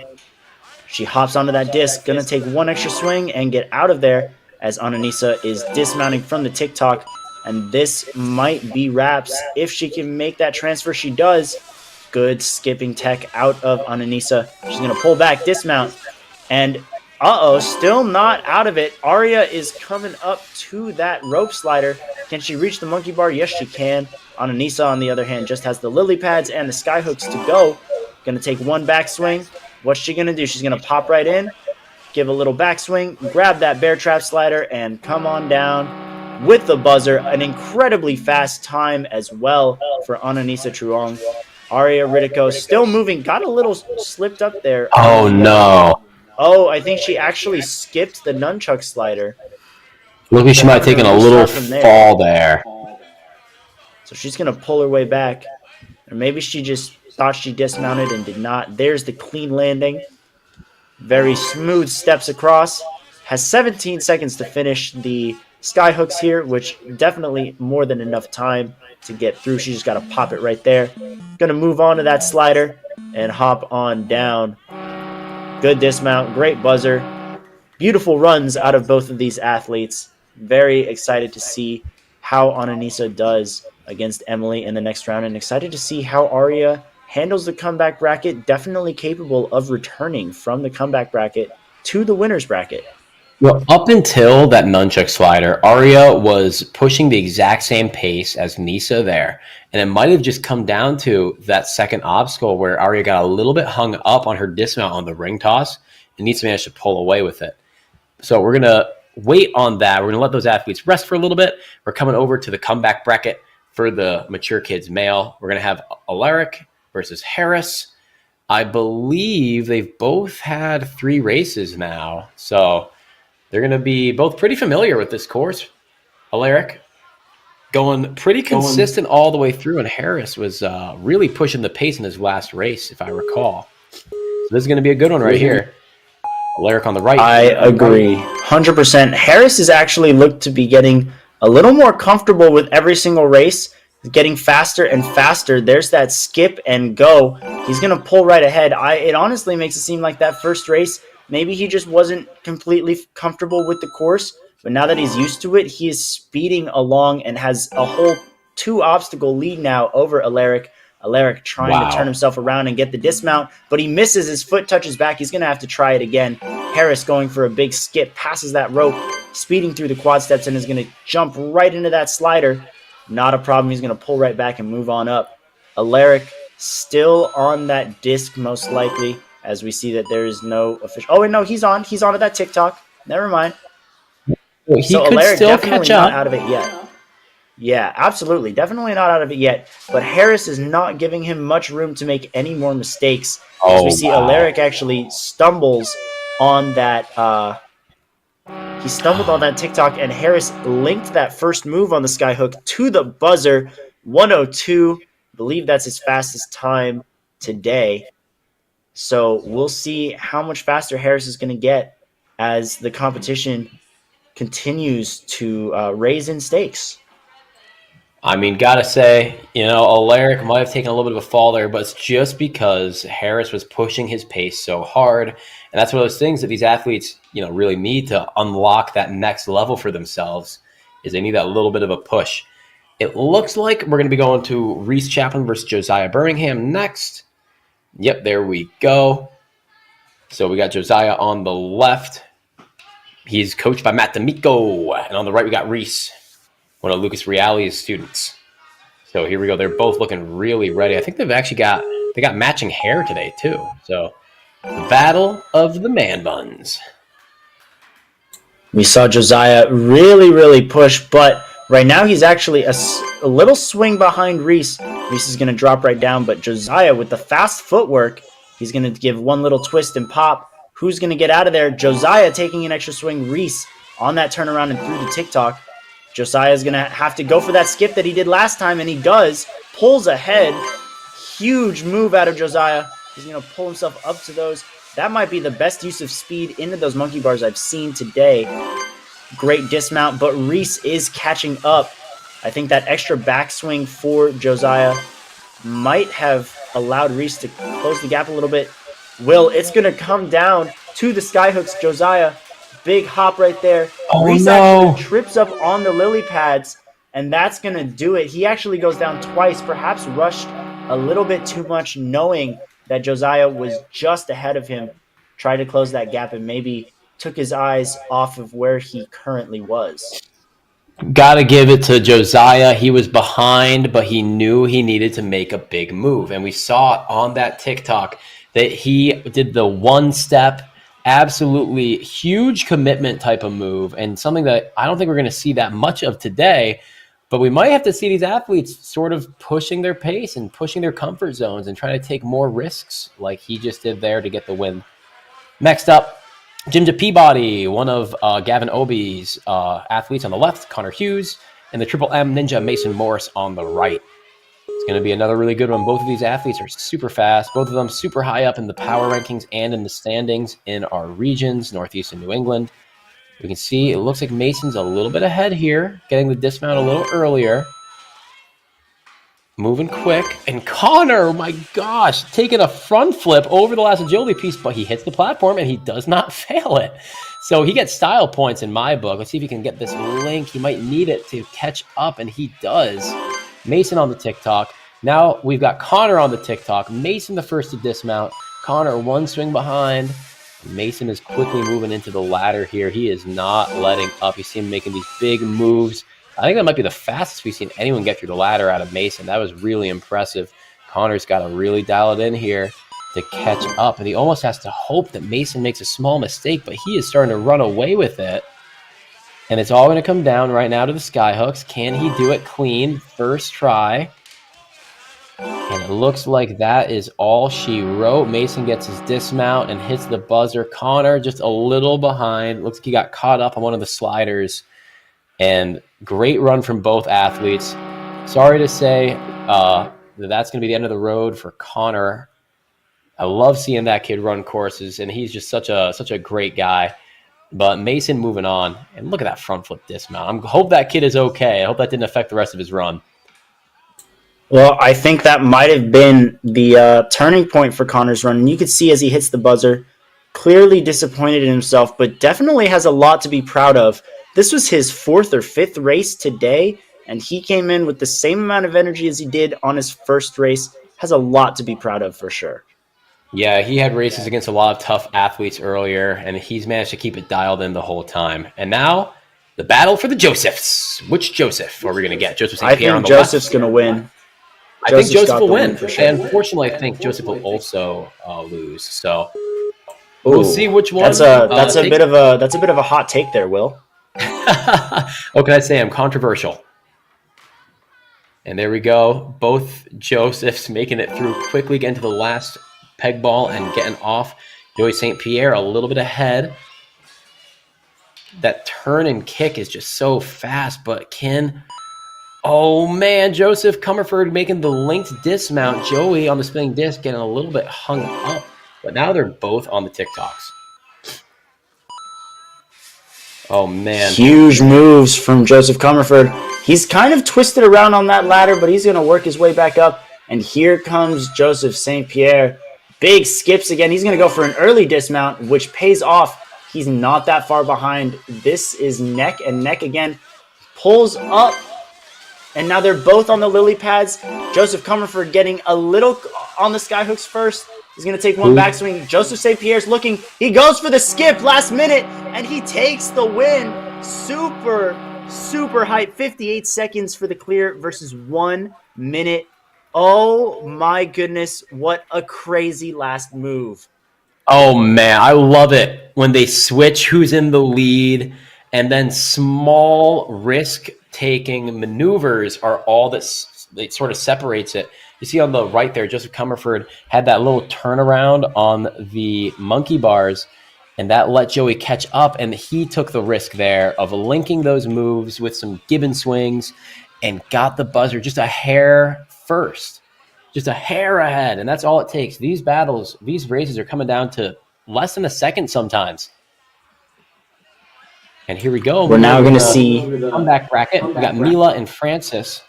Mila on the left, Francis on the right. Both did really well in their first couple of races. And now we're going to see who's going to be staying in. Francis definitely has that height advantage. She's able to jump right to the rings. Mila just a hair behind. We'll see which girl is willing to take these risks here. And they're dismounting at about the same speed. What a save from Francis there. Yeah, Francis was able to touch that landing platform as she overshot it, so it technically counted as a clear. Way to be aware of that, drop down, and continue the race. She's actually pulling ahead right now in front of Mila, who's got to generate a little more swing on that TikTok. Francis, on the other hand, huge reach, a little premature, but it kind of sets her swing in the perfect area that she needed to have it. She's going to pull back, pop right off, and Mila's going to jump right into that slider. She's got a ways to go, but she is definitely not out of it. Look at those quick moves by Mila in the back as Francis is jumping right into that skyhook. Going to take one swing back. Ooh. Mila on the nunchuck slider as well, slowly starting to close the gap. And it looks like Francis is going to hit the buzzer just as Mila is about to get to the final obstacle. Great run, very intense. It just came down to who was going to get out of those obstacles. The dismounts are so important in this, Will. Yeah, and it's so funny because you can do the obstacle perfectly and then just get a little hung up on your dismount. And that spinning disc is not somewhere you want to get hung up, because if your swing's off by a degree, very quickly that can become 90 degrees if you're spinning around on that disc. You see Mila really low there on the tornado bar going around the corner. That slowed her down, so she lost power on the tick-tock, and unfortunately, that's sort of how she got a little bit slowed down there. Otherwise, a super fast run from her, but Francis is going to be moving on to the next round.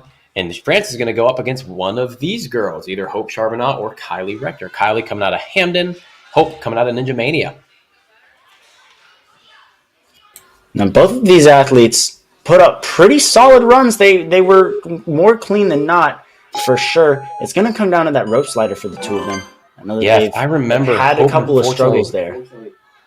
Yeah, I think Hope failed out on that one. I don't remember what happened to Kylie and her run, but they're both looking for their dismount here from that last ring. And down goes Kylie as Hope is going to expand her lead a little bit. But Kylie makes a very quick comeback and is actually going to be right next to Hope on the disc. Hope's going to get out of there first, and Kylie actually falls back. Yeah, Will, it looks I like... don't think she fell backward on that ring toss. I think she might have fallen backward, but she managed to save herself because no retry has been issued, and she caught up very quickly. Kylie might have made the save of the century, and we might not have seen it. I think Kylie might have fell onto the platform, which is a lot better than falling off the platform. So she's still a couple of obstacles behind. It's going to come down to if Hope makes a silly mistake here, if Kylie can catch back up. But it looks like she's going to be pretty safe here in getting that buzzer. Kylie on the rope slider right now. She does get through it, though. So at least she's sort of getting through some of the crux points here. It's just you're making a risky dismount because you have to when you're racing such a fast athlete. And that can unfortunately just mean the whole race for you. Well, congratulations to Hope. Her dream is going to stay alive in the comeback bracket. Great runs out of Kylie today, but this is going to be the last we see of her in this competition. Yeah, you saw she looked really confident on that skyhook move too, and it's, that's a little bit of a technical move, and we can see here where Kylie was catching up after a little bit of a slip up on that dismount from the ring toss, and this is really where Hope just ran away with it, figuring out the rope slider. That's what took her out on her last run. That's why she's in the comeback bracket, but she managed to keep her speed despite her shorter height and got through that obstacle. And next up, we have Skyla Kelly and McKenna Black. McKenna had to already do one race in the comeback bracket, so she's already got a little bit more of the course under her belt, I think. Skyla going to be coming up right here on the right-hand side. McKenna on the left. You can see they're both looking really ready for this. And there we go. We see big reaches. Didn't really need to make that last move and grab onto that book. It actually is going to... Oh, they both fall. They took a lot of extra moves there, Will. I think they could minimize that and really save themselves some times. But at the same time, we are seeing that match and go again. Maybe it's just a confidence thing. And down goes Skyla. McKenna's going to land it and take the win. Wow. Skyla's going to continue on the course, but at the end of the day, it will not count. Her score is officially locked. McKenna Black will be proceeding through the comeback bracket. Just now has to, figure out a little more of these obstacles. She has the rest of the course to really try and readjust her strategy. I think it goes to show just how much these athletes respect one another's abilities, that they're taking these risks and making these early falls. It really just shows McKenna and Skyla sort of knew they had to push each other, and they made these risks and they took these chances. And unfortunately, it just didn't quite pay off for Skyla. But you can see right now the rest of her run is going super smoothly. McKenna got a couple of good links off, so she's getting her experience ready for the next race. Really excited to see that. She's still in it, only had that one misstep. And yeah, it's certainly, as McKenna's coach, I'm certainly happy to see her moving on, but it is unfortunate to see that small mistake out of Skyla. She was a really powerful athlete. Love to see her run. Would have loved to see more out of her, but unfortunately, that is all she wrote. Great run from both athletes. 100%. And again, looking back on that too, like you said, Skyla still put up an amazing run after that ring toss debacle there. She actually hits that buzzer first. Moving forward, oh man, what could have been? What could have been, man? We were about to witness, I think we were about to witness a real nail biter. And it's just unfortunate circumstances got the better of Skyla. But now we're going to see who is going to race McKenna. It's either going to be Allie or Aria.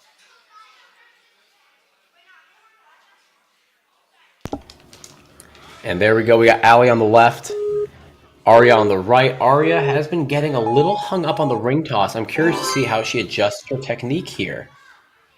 Because if I recall, she's been using the books at the end of the ring toss instead of this big dismount that most of the athletes are doing. You see her right now building the swing for it, and they're both dismounting pretty much. Oh, Aria taking an extra swing to secure the dismount. Definitely better than taking the fall and having to redo it, though. So love to see that. And we see, Allie maybe going a little catty-wonker there. Dismounts a little bit before Aria. Still has the lead very, very slightly. She's going to pop that off. Oh, goodness. They are next to each other, in sync on their moves. They both grab that rope. And it's actually Aria who's going to speed past first and take the lead. But that's not going to matter much because it looks like both of these ladies are about to go for that dismount. One-handed from Allie. Makes that move. Gonna do one pullback as Aria is trying to force herself along that track onto those lily pads. Allie setting up a good position for her lead, but here comes Aria. If Aria goes now, she takes the lead. It's one and done. Aria's coming down the bear trap, and so is Allie. Aria takes it. Allie just behind her by 0.87 seconds. What a close race. That was phenomenal, and you could see it was just at the end there. Allie took 2 swings to line up her skyhook. Aria did it in 1, and Aria was less than a swing behind Allie. And that's, again, it's all about this risk assessment for these athletes. Allie might have thought she had a little bit more time, and she wanted to make sure she didn't have to reset. And unfortunately, it just didn't work out for her, but they were both neck and neck the whole race. Awesome race. Super proud of both athletes on that one. But Aria's going to be moving on to face off against McKenna. Now we're heading back over to the Mature Kids male comeback bracket. We're going to have Mason on the left, Harris on the right. Both of these athletes have been pushing the pace really hard. What do you think we're going to see coming out of this one? I think this is going to be the hardest that these athletes have been pushed. Their times for their last races were literally a second and a half apart, so this is anybody's game. Harris was just a little bit behind on time, but at the same time, Harris wasn't being pushed the way he was, the way he is right now against Mason. So I think we're going to see some big moves out of this. Harris and Mason both linking. Harris with a slight edge. Here we go. Who's going to pull back and jump for it first? It looks like Mason's going to go for it first, and Harris is going to take an extra swing. Goes for that skip, but that might not have been worth it. But he pulls right back up on that slider. Huge moves from both of them. Mason out of there first. Harris with a huge kip up.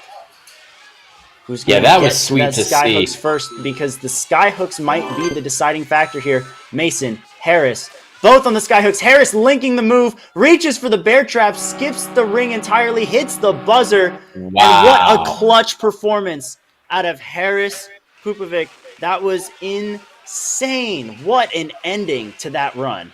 You can see him holding his chest over there right now. He was pushed to its absolute limit against Mason, and Mason had the advantage the entire time, and it just came down to, are you willing to jump and link that skyhook move? Are you going to take 1 swing? Are you going to take 2 swings? How comfortable are you on that type of tech? You can see right here, neck and neck. They're both getting their dismount at the same time.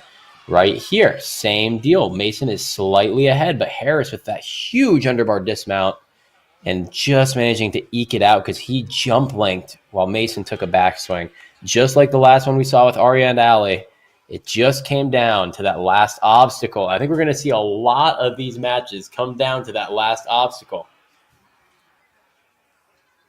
I 100% agree, Will. I think we're getting down to that point in the competition, and I think that trend is about to continue with Joseph and Josiah both about to race each other. This is going to be an absolute nail biter. Both of these athletes put up their fastest runs most recently. I think we're going to see a new record, a new personal best for both of these guys right now as they're going to continue to push each other. Great jump out of Joey. Maybe tries to take the ring off a little prematurely, but Josiah is also a little stuck.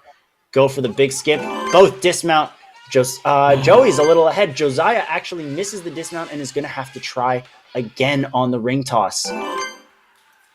It is kind of funny how these athletes seem to sometimes get hung up in the same way at the same place. Josiah is now catching up. He's still 2 obstacles behind. Joey's got this big lead, but we've seen Joey make a couple of mistakes. It might not be over for Josiah, but wow, look at the power coming out of Joey, taking this huge dismount, decides better of it, doesn't want to have to redo the rope slider. Probably the right call. Yeah, getting that and we see Josiah on the rope slider now, though. Catching up. Could still catch up here on the rings, but it looks like Joey's going to be kind of relaxed about it, get to his dismount. And that definitely was his best time right there. Josiah, the small fail so deep into the ring toss. It's really such a tragedy. You have to go back, and you don't just lose the time on the obstacle, but you have to do it again. So you lose even more time. And that's a long obstacle to have to do that on. Great run from Josiah. Unfortunate that we won't be seeing any more out of him, but congratulations to Joseph, who's going to be moving on. What a close race. It was just that little foot tap on the back of the ring toss that really set them apart because Josiah put up incredible times on both of the obstacles, but Joseph, huge moves on the TikTok and on those sliders, made for a very clean win overall. You could see the relief as he hit the buzzer as well. And the sportsmanship between the two. Love to see the respect between all of our athletes. It's funny that you say the relief, because I think there is a bit of a relief when you have to race someone as talented as Josiah. You know, all the athletes that are here right now are absolutely top-of-the-line athletes. Hope and Francis up next. Both have had some really crazy runs, some real nail-biters, and you can see them really started in this head-to-head. And here we see, oh boy, this is going to be a tough one. Both taking way more swings than I think they're intending to. But, oh, a huge slam in. Can she pull over? Yes. Awesome job. Definitely better to stick with it and get through it, even if you got a little hung up, than have to take the fail and go twice. But now they're all caught up. Francis had the advantage, had the initiative, but the agility and the spinner sort of cost her some time. And now they're both doing this early jump on the TikTok, both running through. Now it looks like Hope managed to catch back up on the steps. I couldn't even tell you who's ahead right now. It looks like they're about neck and neck. Hope a little bit faster on the dismount. Francis has to go for a big one, and she manages to get it. Hope a half swing behind. I hope we don't see another repeat where she maybe takes an extra swing here, but she has to take the swing. Can Francis jump link? Can she speed it up here somehow and catch back up? It looks like Hope a second or two ahead. What a great race. They went back and forth the whole time. And again, no fails in either lane. It was very, very intense to see. We saw some slip-ups here and there, and Francis, great ability to recover, not really let that get to her. She pushed until the very end and really only slowed down here at this dismount when she saw that Hope had already hit the buzzer. Still, Gotta say, Francis might have had the ninja save of the week right there. That was really impressive to just sort of keep her mental and hold on to that rope, even though there's a whole agility piece in your way. Really great. 100% agreed. Someone submit that save to the World Ninja League Instagram for 6 Save Saturday. That was awesome. All right, now McKenna Black from Stanford Ninja Academy. Aria just beat Allie, also from the Stanford Ninja Academy. So maybe McKenna can get some vengeance for Allie here, or maybe Aria is going to take him out back to back.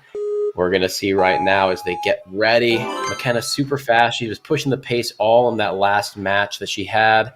But Aria moving quickly. Looks like she sort of dialed in some of the hang-up she had earlier. And it looks like McKenna's going to pull ahead. Huge swing out of McKenna. Where is she going to go now? Possibly. She's been linking it, and she's able to keep doing it.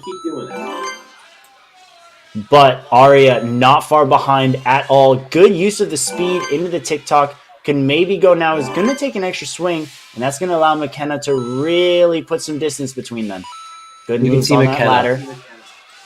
McKenna's gotten much more comfortable with this course. She was all over the place at first, but now she's really dialing in. And Aria, fast monkey bar on her way up.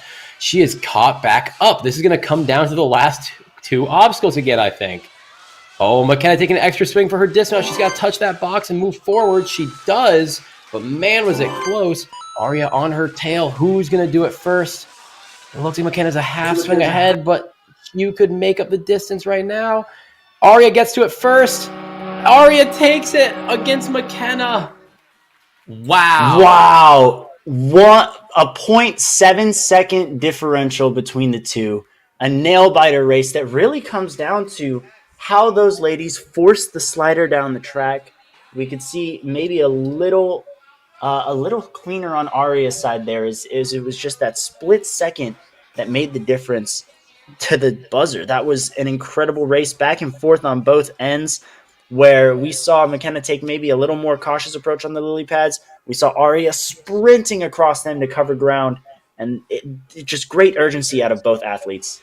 Agreed, and congratulations to McKenna for having such a great run, and just Aria managing to keep the pressure on. And I think that sort of mental grit is really impressive, being able to stick with it.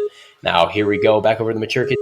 This is the winner's bracket. Neither athlete's lost yet. Alfio on the left, Anthony on the right.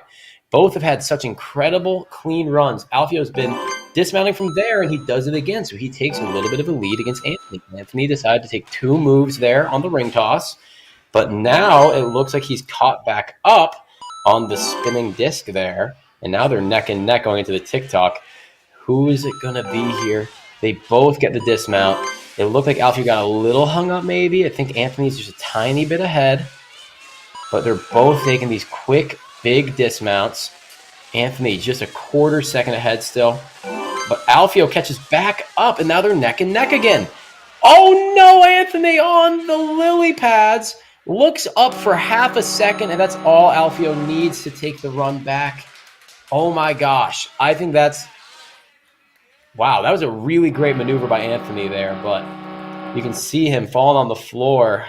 Sure, a little bit upset with just that small mistake, but when you're being pushed by an athlete like Alfio, I mean, those sort of small mistakes are kind of hard to, really miss. It's one of those things where it's just when you're really pushing your fastest, every small detail becomes harder to notice because you have to go fast. 100%, and these two really pushed each other. Love to see the given technique on that skyhook from both of these athletes. They both knew the level at which they had to compete at. It was Alfio at the end of the day who's just a little more precise with his footwork, but Anthony in the comeback bracket, I mean, that is a scary prospect. I would not want to be up against him after doing all of these races. You know that Anthony's going to come back hungrier than ever. But now we're going to see who's going to race Alfio. It's going to be either Ethan Tobias out of Ninja Mania or Jim Maynard's Jeremy Casella. And both of these athletes put up very, very strong times. It's going to come down to who's going to make those dismounts earlier, who's going to feel more comfortable taking those risks. And it looks like they're both going to take some moves. Jeremy pops right out and is on his way. But Ethan is right behind him. They're about a half swing apart. Jeremy links that dismount, but so does Ethan. Is he gonna skip that TikTok? No, he's not. They're both gonna take one swing on that TikTok and then go. Ethan taking a little bit of time, but he makes it through. And there he is on the rope slider just behind Jeremy. Jeremy going for that dismount, but Ethan not out of this yet. If he manages to pull through quickly on this nunchuck slider, it's anyone's game. Wow, he did look a little bit faster. Jeremy almost stepped in the wrong area for a second there, and that could have cost him some time. Oh, a little pause by Ethan as well, and that's going to do it. Jeremy Casella taking it home. as Ethan Tobias drops on down. What a great run, job. though, from both athletes. And we'll see here. I don't know if there's anyone that can sprint across balance and agility the way that Jeremy does. He seems to think like it's not even there. Look at this. Bop, bop, bop, bop. Not even thinking about that last piece, skipping right over it. But Ethan, I mean, I got to say, he really impressed me here. Moving this fast, trying to catch up to Jeremy. It was that little moment of hesitation. You got to wonder why he looked over. Maybe he thought that Jeremy took a little fall and thought he had a moment there to catch up. But unfortunately, that moment, he was still behind, but that moment mattered. That moment still mattered. But we'll see Ethan coming back up in the comeback bracket, and that means we're going to see Jeremy and Alfio in a little bit here. I'm really eager to see how that match sort of hashes out. Okay, looks like we got Megan Moore and Francis Nix right now. Fiona Nix, if I'm not mistaken. Fiona Nix. Thank you for correcting me. We got Fiona on the left, Megan on the right. Both athletes eager to get started. They've both been really crushing it here. Looks like our graphics are a little bit off right now, but that's all right.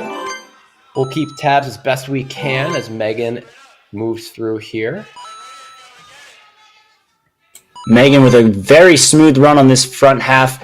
Not a surprise. We've seen her use her reach to her ability right there. Same for that TikTok. Takes one swing, and that's all she needs. Huge, huge power through that rope slider. She's going to pull back after making only one real move on those monkey bars.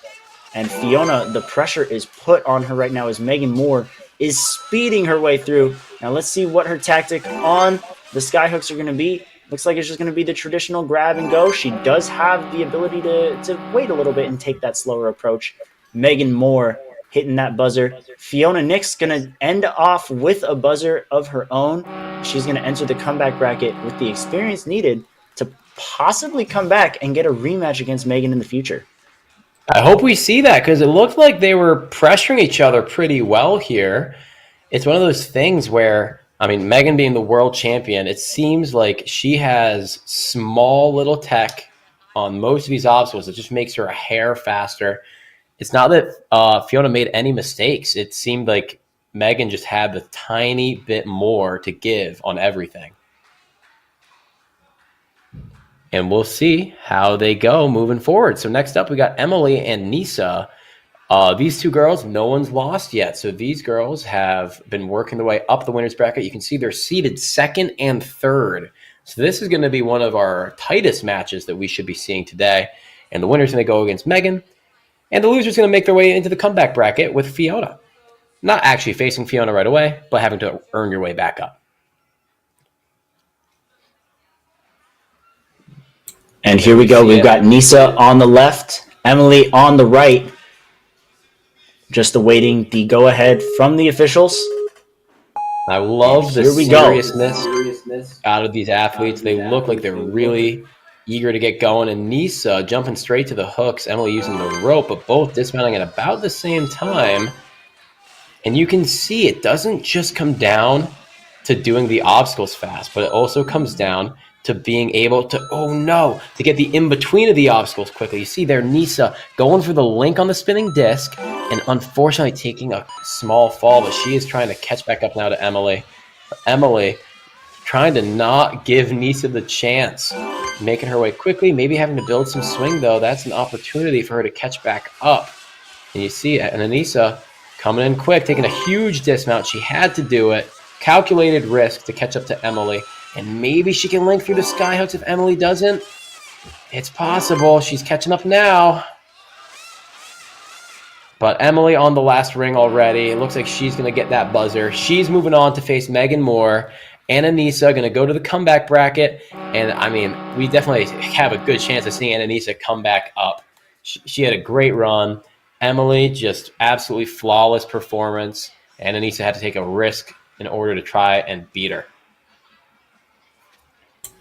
Absolutely, and it was definitely worth taking the risk. If I were in her position, I would have done the same exact thing. Unfortunately, just missed that dismount, but still managed to put up a good run. Definitely has potential to make a return for the winners bracket. We are closing in on the finals on both the male and female sides right here.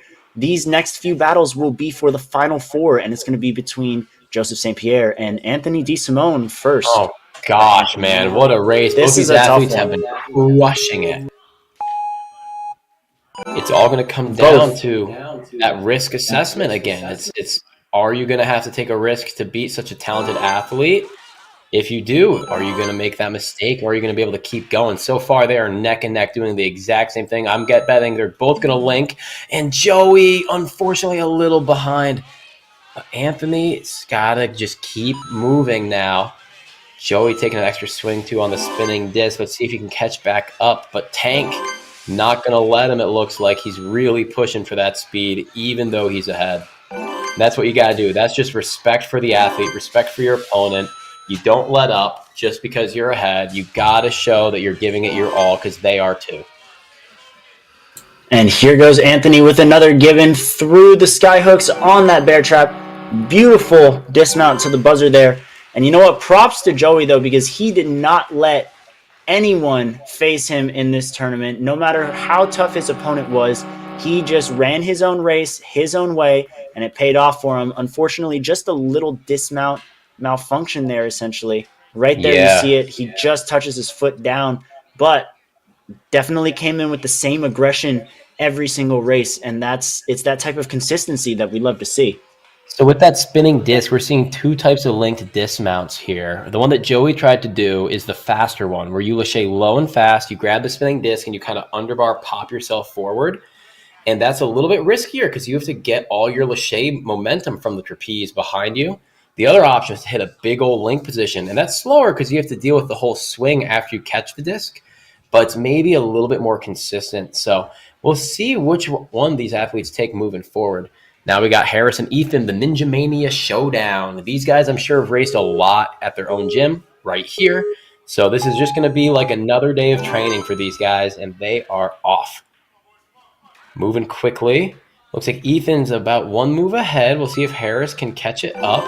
Harris is really good at that sort of turnaround kickback motion. You see it right here probably, where he turns backwards to get his swing.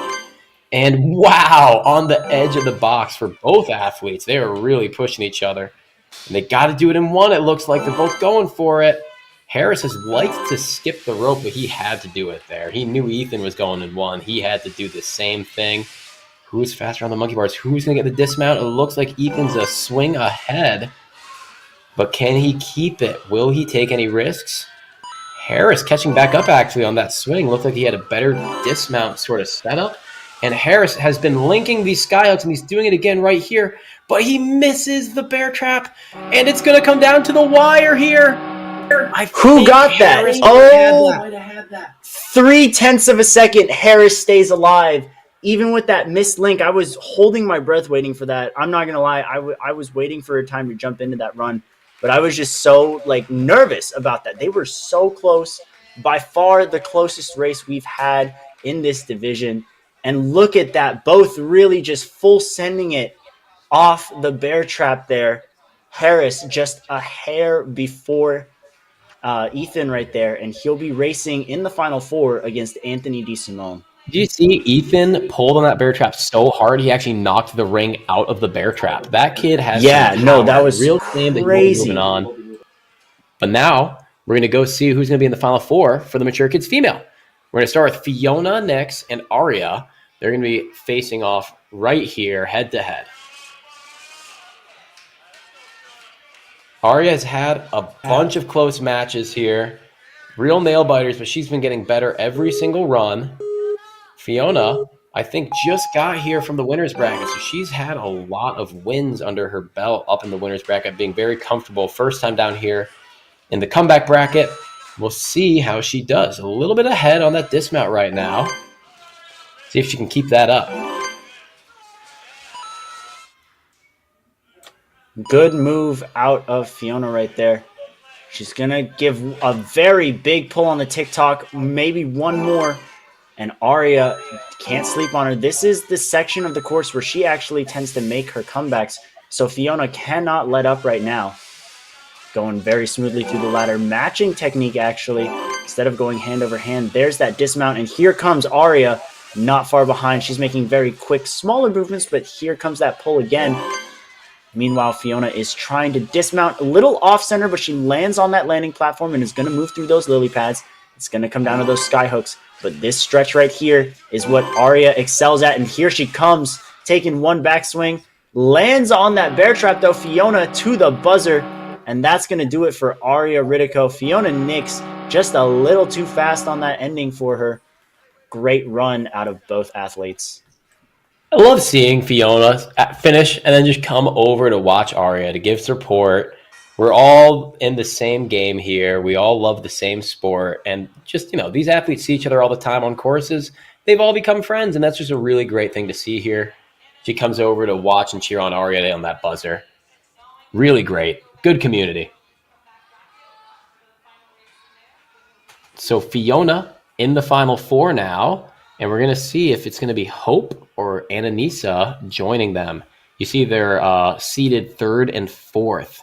So we're going to see another really tight match. Probably going to see them take some risks. I hope that they all pay off and we get a clean head-to-head match here. Here we go. We've got Nisa on the right, Hope on the left. And Hope hasn't had as many runs where her opponent has also been flawless. She's had a couple, but a lot of the times it's a slip-up that Hope has been able to capitalize on.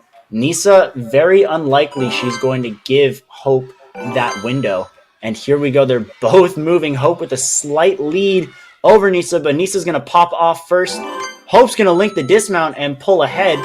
And now she is just one move ahead. Is she going to reach for that rope? No, she's not. She's going to turn around and catch it this time around. Nisa just one move behind, both on that rope slider, grabbing onto that ladder. They are swing for swing right now. Nisa with an early dismount, grabbing onto that nunchuck, grabbing for the ring. She pulls back, but so does Hope. And it's going to come down to the sky hooks once again, Will. Nisa's on there first. Going to take one swing. Man. Hope is actually going to stop a little bit.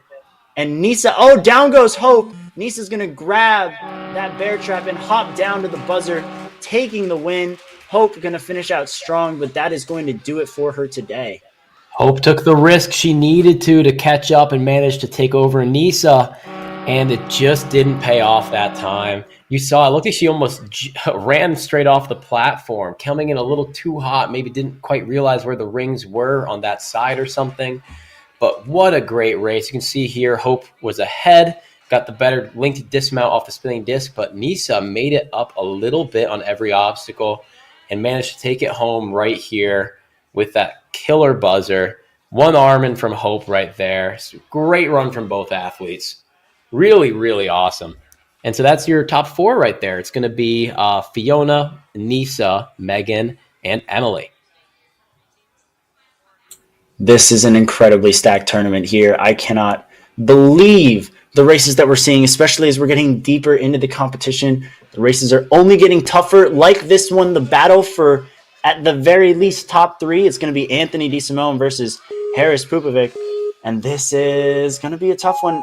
Anthony has put up the faster times overall, but Harris is definitely known for putting the pedal to the metal when he needs to. He's actually going to dismount first and take a couple steps away into that. Who's going to catch that disc first? Harris underbars his way out, but so does Anthony. Coming right around. Anthony very clean on that turnaround. He's going to get to the TikTok first. Harris needs to jump out. Doesn't want to take extra swings here. And they are neck and neck. Who's going to grab that ladder? They both are. Anthony with a huge gibbon, and he's going to take the lead a little bit more over Harris right now. Reaches for that ring, though. They both pull back, and now it's going to come down to if Harris can land this link on the skyhook. Anthony taking a swing here. Oh, no. And it looks like Harris actually tripped up on the lily pad. That's going to do it. Anthony DeSimone is going to be in your final three. There's that link that we were talking about. Harris going to finish in style with a respectable fourth place. Yeah.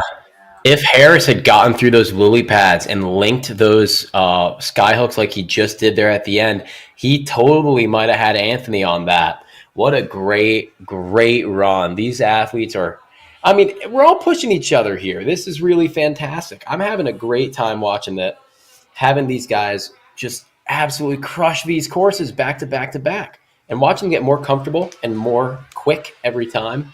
Superb. Now we have another battle between a potential third and fourth. It's Nisa versus Fiona, They and a did huge both. grab out of Nisa there. They both just ran, so they're both going to be a little bit out of breath, but hopefully they're still dialed in. It looks like it. And Nisa maybe a half second ahead right now. See if she can get the link to dismount this time, and she does. But you see right there, Fiona doing the low and fast one. Oh, landing on her knees on the TikTok. Nisa getting off in one swing. Fiona has to take another one, but Fiona's just right behind. And Nisa cannot calm down here. Getting off a little bit quicker, but a little bit of a slower jump up to the nunchuck. Fiona could run through and catch back up right here. It's going to come down to the sky hooks again, Kane. We see Ananisa is going to take that backswing. Fiona could come in and jump link, but no! The lily pads once again, man. Something about the right side lily pads are catching our athletes up here in the Final Four. And it's just, I mean, lily pads are hard enough as is. You add it as the 10th obstacle of an 11 obstacle race. You put yourself head to head against somebody, and now all of a sudden the lily pads become twice as hard. Great run from both girls. But we're going to see Ananisa in the top three. Fiona's going to lock in that fourth place.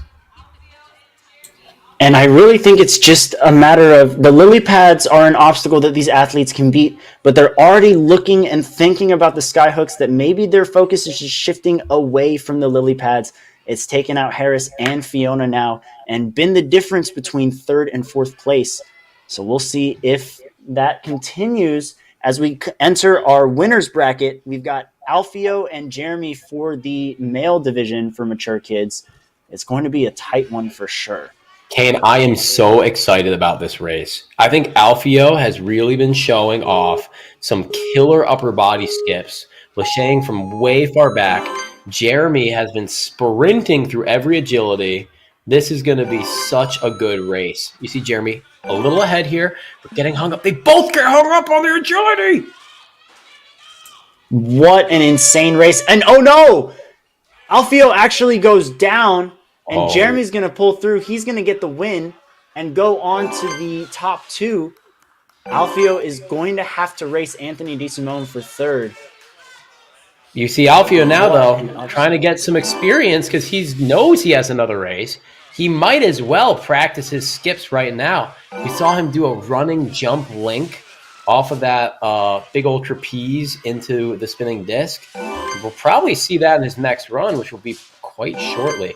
But that means that Jeremy Cassell is the top dog coming out of the winner's bracket for the mature kids male. And there's that given technique as well on the skyhooks. You can tell he's getting a little tired, hands over the head, but still very happy with his run. And there's Alfio popping through as well. He's going to have another buzzer to his name. It's going to be a very tight race between him and Anthony to face off against Jeremy in the finals. Yeah, superb race from both of these guys. It just goes to show you can't overlook this agility, man. The hanging, swinging, swaying agility obstacles can get you. And especially when you're under such time pressure, it looked like maybe Alfio sort of rushed the gun there, trying to get on him while they were still moving a little bit.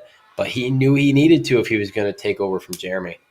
Moving back over to the female side of things, the two girls that are undefeated right now, Megan and Emily. We're going to see a great race here. Megan on the right side, Emily on the left.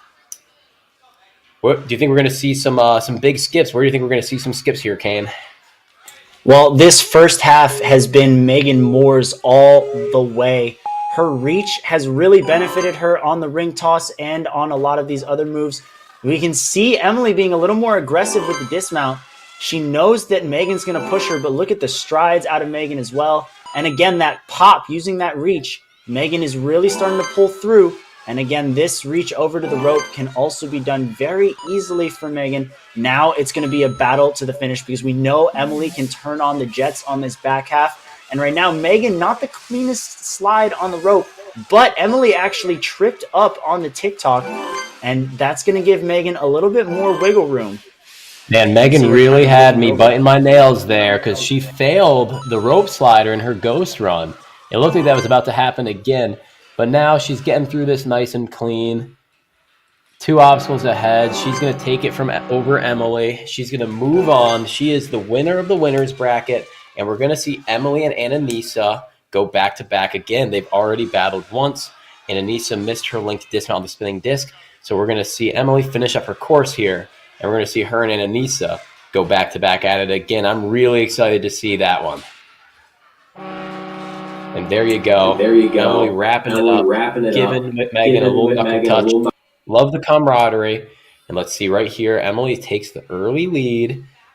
Megan manages to catch it back up with this big old linked dismount. She's so good at moving through those lache obstacles fast. When you can do an 11-foot lache, a 6-foot lache looks a lot smaller, I'm sure.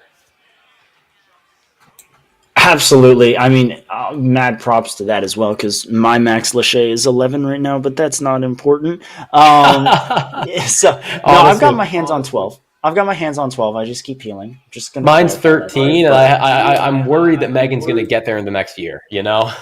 That's what I'm saying. I'm about to get past in the next like 2 months. But anyways, we're gonna take it back to the comeback bracket where Alfio and Anthony are going to be racing. The winner will get at the very least top 2. The loser will remain with a respectable qualifying for the New England Regional 3rd place right there.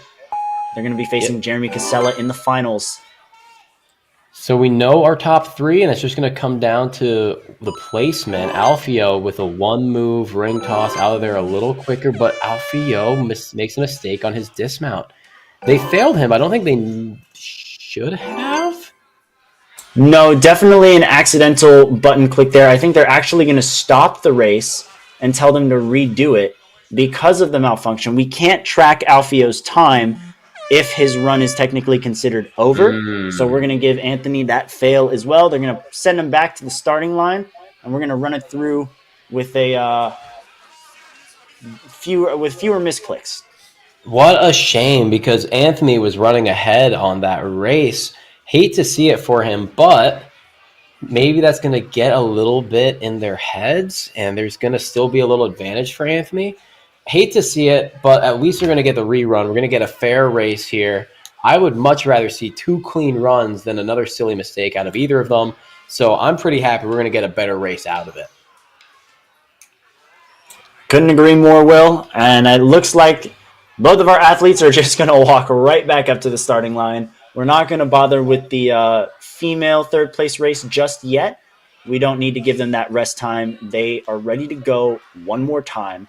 Once again, we've got Anthony on the left, Alfio on the right. It's going to be a very, very close one. We did see Anthony pull ahead a little bit, but now Alfio knows just how fast he needs to go. He knows the pace that Anthony's going to be pushing, and so he might try and match that now. Oh, but no! Down goes Alfio with a huge jump up to the ring. Just missed it with his hand. And now he's going to have to play catch-up. And Anthony DeSimone is not going to allow much room for error anymore. We saw Alfio do this big lache. Managed to almost skip right away. He's going to really have to dig deep here to catch up to Anthony. But Anthony is not going to let him. He is pushing this pace hard. He has had this monkey bar section dialed in from race 1. And he is pushing it right to the finish. And it looks like Anthony's going to get away with it. But, oh, it's going to be close. Here comes Alfio with the given as well. Anthony just a little before Alfio there. Just 1 second separating the two. And it was just that little slip up on the ring toss that did it for Alfio. Everything else was such a smooth run. The underbar, that given technique on the sky hooks, it was very, very clean. He had more bounce in that given than Anthony did, actually. It's just that he was a little too far behind to really close that gap. These kids are so impressive, man. I love watching it. You can see how much passion they have for the sport, how much love they have for what they're doing. You can even see it in the emotions, how, you finish. Of course, you're going to be a little upset if you lose, but you can just see how much support they have for each other. Always give each other a little fist bump at the end. And here we go. We've got Emily and Ananisa racing again. So this is their second time going back to back. Last time Emily took it because Ananisa missed her linked dismount on the spinning disc. We're going to see now what happens because Ananisa caught back up after that. So we'll see Emily a little bit ahead. But it's pretty much neck and neck. It's anyone's game. It just comes down to who's going to commit to the slightly maybe riskier maneuvers here. We see Emily jumping out first off of the TikTok, but Nisa right behind her, and they're both on that ladder. Who's going to go for that backswing? Nisa with a further dismount, and she's going to get out of there first, pulling onto that ring. And again, guess what obstacle it's going to come down to, Will? The sky hooks. Here they go, both coming down. And it looks like Nisa's going to take one swing and go. But is anyone going to reach for the bear trap? Emily goes for the reach and takes it at the very end. Just ahead of Nisa. 51.8 versus 52.7. Less than a second separating second and third place once again. And what a huge comeback at the very end of that race. You can see here, Ananisa goes from the first ring to the second ring before going out to the bear trap ring, while Emily goes straight from the first ring to the bear trap ring using her reach, and that was all she needed to catch back up. That was neck and neck the whole way. I love seeing races like that. And now we're going to go into the finals. We got Jeremy Casella on the right side, Anthony on the left side. If Jeremy wins, that's all she said.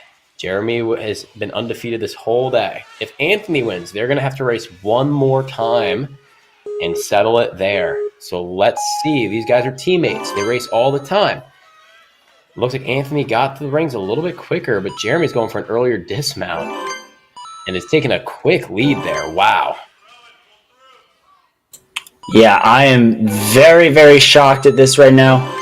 Because, frankly, I thought they were going to be right next to each other. And there we go. They're on the same obstacle, but Jeremy gets out of there a little bit before Anthony once again. It's going to come down to that speed.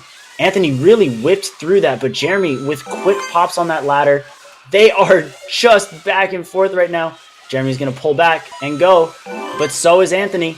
Sprinting across those lily pads, it's going to come down to, oh, no, he doesn't link there's that given technique, and it looks like Jeremy Casella's locked in his victory, takes the win over Anthony DeSimone. Great runs out of both of those gentlemen, 43 and 45 seconds.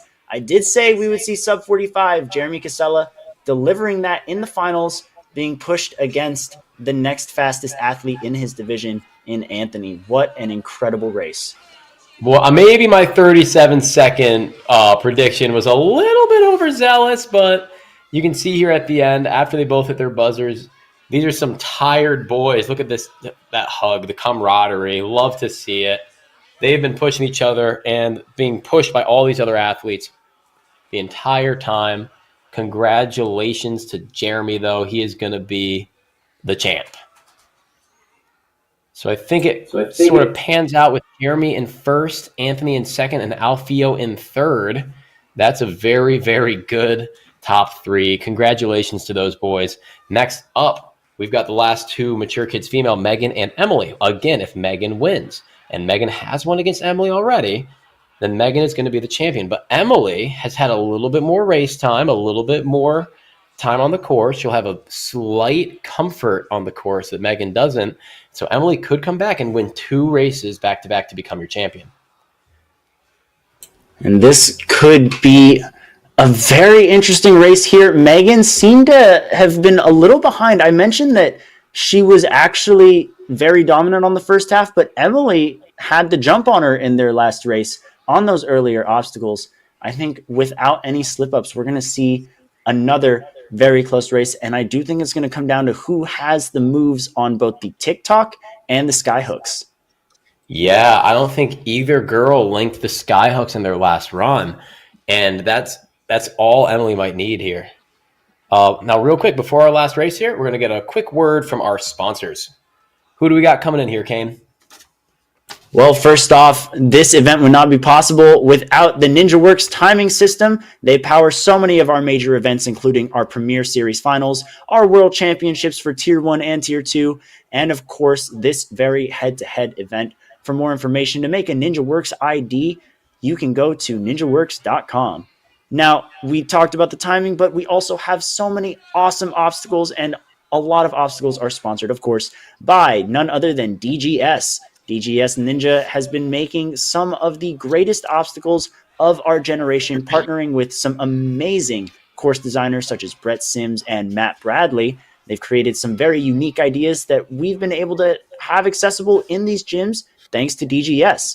Very excited about that. And then we also have two other athletes who are sponsoring through their organizations. The first one is very near and dear to my heart as someone from Hawaii. The ocean and ocean safety is very important to me. So let's take a look at what Enzo Di Ferrari Wilson has to say when it comes to his organization. Ocean Needs Everyone is Ocean celebrating Needs Everyone. 5 years of saving the oceans. My name's Enzo, and through Ocean Needs Everyone, I help save the ocean by doing beach cleanups, seal and mangrove plantings, making art about recycled plastic, and making films regarding the ocean's health. How can you help save the oceans at home? Well, even if you don't live near an ocean, trash can end up in there eventually, so cut down on your use of single-use plastics. If you see trash on the roads or beaches, make sure to pick it up. Use less gas-powered vehicles, fish responsibly, and help support local organizations. I started my organization when I was 12 years old because I wanted to make a difference. So remember, you're never too young to follow your dreams and make a change. Let's all save our oceans together, one piece of trash at a time.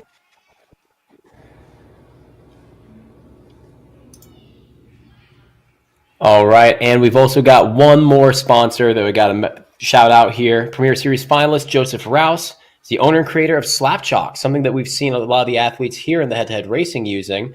Give themselves a little bit more chalk in the middle of their course run. We've got a little video right here showing off the Slap Chalks.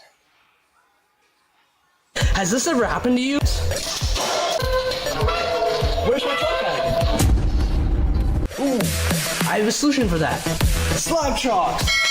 You take the chalk ball, put it in the mesh pocket, zip it up, slap, and get your chalk. Slap chalks are made right here in Springdale, Arkansas at Interform, the small batch manufacturing company.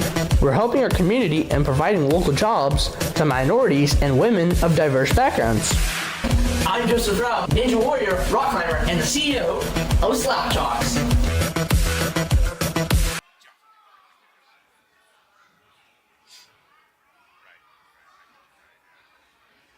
That's right. If you subscribe to the Slap Chalks right there, you'll get 20% off on all of their products.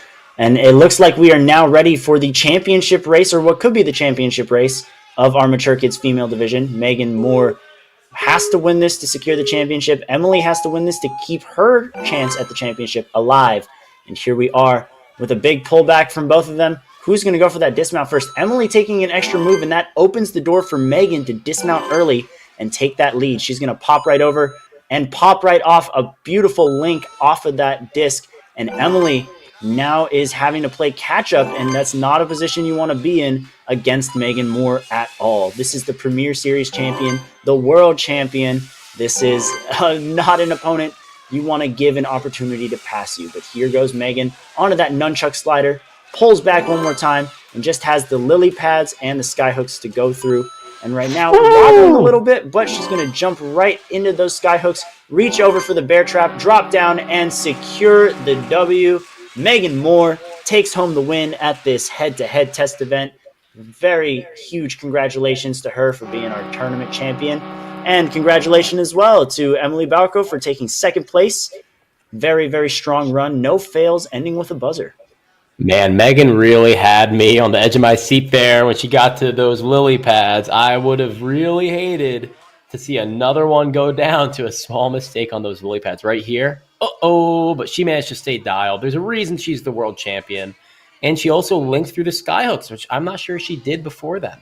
So great job for her, respecting her opponent, giving it 120%, and her and Emily rightfully getting first and second place there. Great job for both athletes, and this has been an awesome, awesome weekend of watching all these head-to-head races. I couldn't have said it better myself, Will, and that means we just have one last division to go at 4:30 p.m. Eastern. We will be jumping in with our preteen male and female divisions. It's going to be absolutely crazy. We've got just as many athletes, if not more, ready to put the pedal to the metal. So be sure to check in. Again, that's 4:30 p.m. Eastern And if you guys want to pass time by while you wait, you really want more races, you can check out all of our past live streams from this weekend on the World Ninja League YouTube. On behalf of Will Schlageter, I'm Kane Casillas. We'll see you guys in the next one. Toodles.